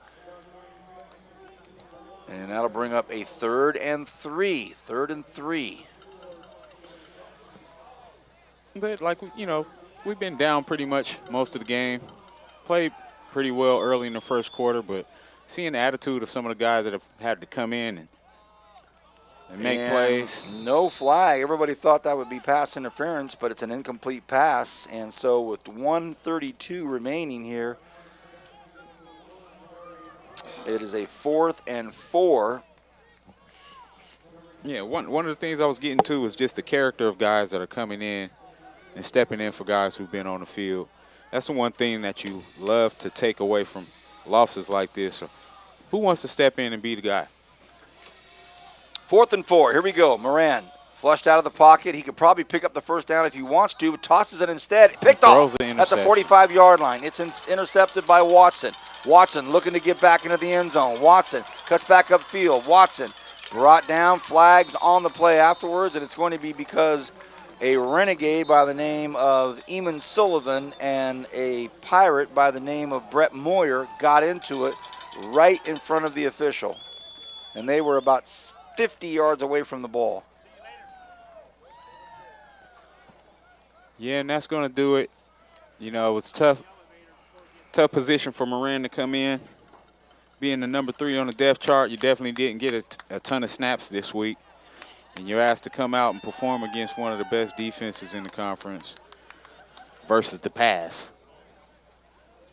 And now you got a team that may actually come out and throw the football because we still have 3 timeouts. And they're only up 13. They want to be up by more. Yep. 1 minute, 15 seconds remains in this fourth quarter. It is 23-10. The Ventura Pirates have not played that stellar of a football game, actually, but they've certainly played consistently well when they've needed to, and their quarterback threw a couple of interesting passes a couple series ago, but when they needed him the most, Brock Doman really played a really nice football game. And then we've talked about Hayden Neese, this gigantic running back, and it looks as though the personal foul is going to be called on Ventura. They called offsetting. Well, they called offsetting, but he got tackled way down here. Yeah, now they're moving that football back. A little bit of inconsistency from the officials, but I guess there were two versus them.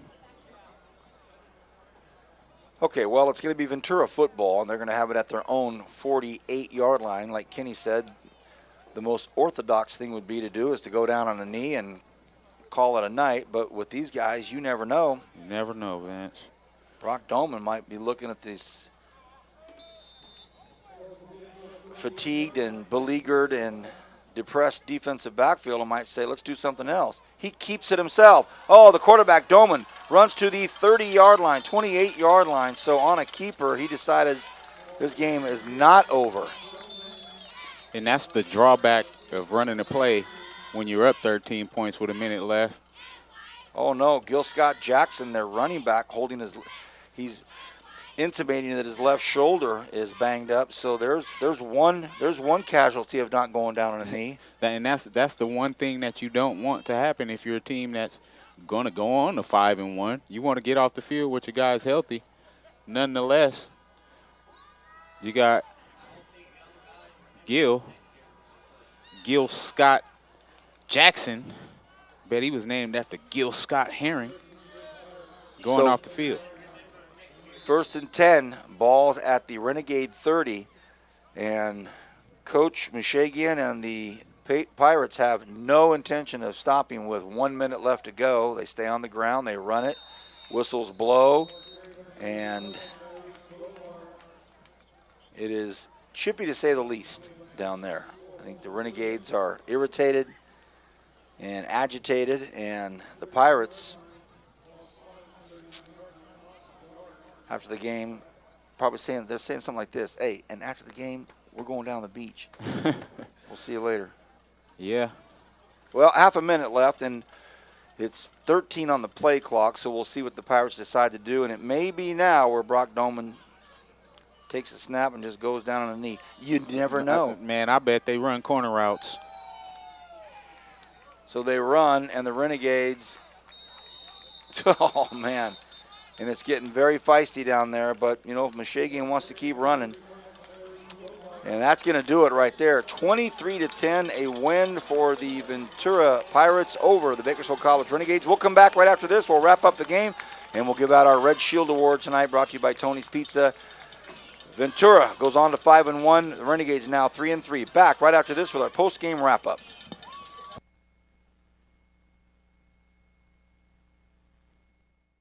W.A. Thompson Distributing proudly supports Bakersfield College Athletics.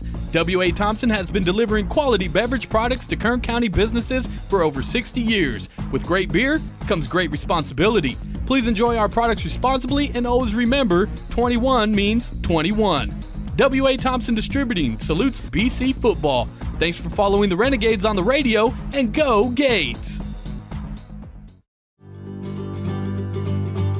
From the growers and winemakers to the tasting room staff, sales teams, and business owners, wine is an iconic image of California. At Rabobank, we know that viticulture and enology are an important part of the Golden State's business climate. They're industries in which growing businesses require a financial partner who understands the unique challenges they face every day. As one of the world's largest lenders to the wine industry, Rabobank provides local expertise, access to a global financial network, exclusive research, and educational resources. We're committed to nurturing and investing in California's wine network. We are Rabobank, driven to do more for the people and communities we serve. Renegade fans, mark your calendars for the 2018 BC football homecoming game Saturday, October 27, 6 p.m. against the East LA Huskies. The 1988 National Championship BC football team will be honored at halftime, and after the game, be sure to stick around for a special fireworks show over Memorial Stadium. You're not going to want to miss this one. Buy your tickets now by visiting Valitix.com or by calling 1-888-825-5484. Go Gays!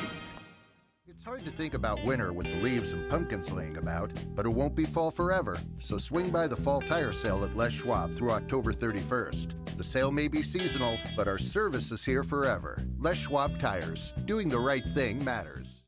W.A. Thompson Distributing proudly supports Bakersfield College athletics. W.A. Thompson has been delivering quality beverage products to Kern County businesses for over 60 years. With great beer comes great responsibility. Please enjoy our products responsibly and always remember, 21 means 21. W.A. Thompson Distributing salutes BC football. Thanks for following the Renegades on the radio, and go Gades!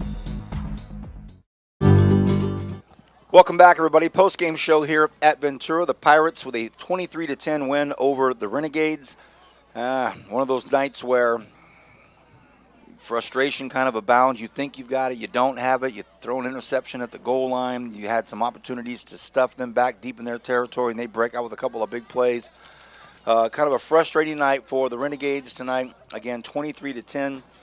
Ventura with the win. It's our post-game show. In a few minutes, we're going to give our Red Shield Award away, brought to you by Tony's Pizza. But before that, before we go anywhere, I want to remind everybody that next Saturday, a 5 o'clock kickoff. 5 o'clock kickoff at Long Beach City College. The pregame will be at 4:30. We'll be down at Long Beach. So can we go from the frying pan into the oven from tonight to next week? But forget about next week. Let's talk about tonight. Our spotter, Coop, played for the legendary UCLA Bruins team, so he's not just a spotter. He gives us some insight. We talk with him a little bit during the game, before the game. Your thoughts. You talk to some former players here. So let's wrap up tonight. What do you think? Well, having my teammates in the building, we always look for one thing when you're down: passion. Who's still playing with passion? Because you're going to have games where you get down in the score, but you still have opportunity to create opportunities. And you don't see 11 guys at a time with passion in certain moments when we fall down, and that's frustrating for the fans more than anything. But for former players who come to see us as well, we want to continue to see 11 guys playing together with passion until the end of the game. Sometimes when you have those lapses, and these are young guys, some freshmen.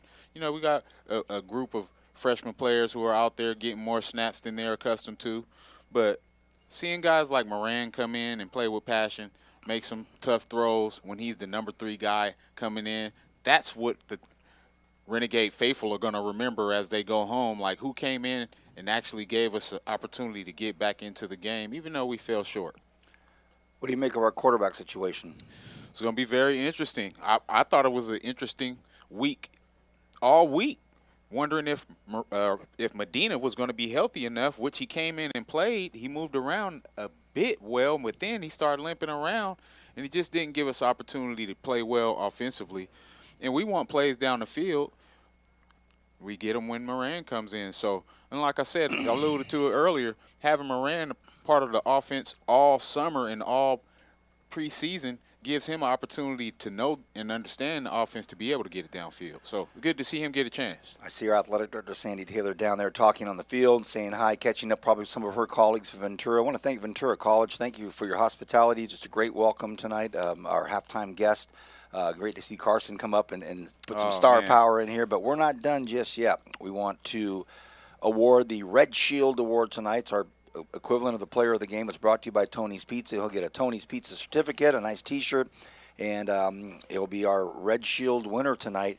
I know where you're going, and I'm going to agree before you say that, because we're in agreement on who's going to win this thing tonight. But I do want to tip my hat to Josh Moran. This is a young man, and you had mentioned this is a young man who played backup at Bakersfield High School. Then he comes over here. He's the holder for PATs, and you say he's third in the depth chart. If you think about it, we've had Jeffrey Middleton play this year. So honestly, Josh could be fourth on the depth chart.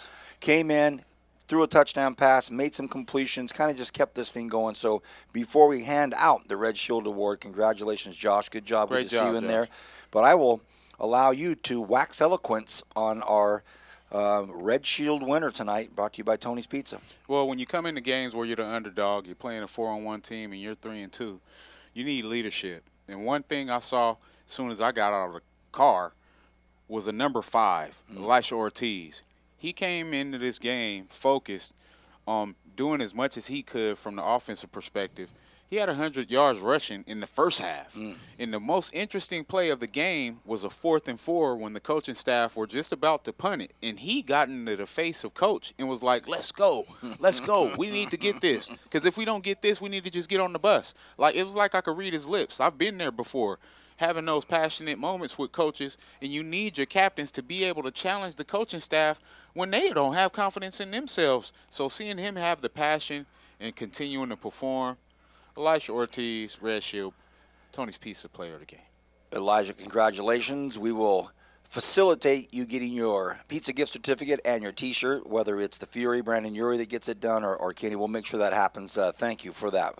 Talk about thank yous, Diana. Thank you so much. Appreciate all that you do to get set up and get going here. She's doing the side shot on us right now. Man, superstar. Christian down there giving us our look. Thank you, Christian. Appreciate it. Coop, thank you, buddy. Appreciate your spotting. Brandon, legend. thank you, sir. Appreciate everything you do for us to get us going. The Fury. Our athletic director, Sandy Taylor, our president, Sonia Christian. Thank you to everybody for watching all of this on Bakersfield.com. And as well, we want to make sure that News Talk 1180 KERN, a big part of this as well. Don't forget, next Saturday at Long Beach, 5 p.m. kickoff, 4:30 pregame. On behalf of everybody here, have a great weekend. Good night and God bless.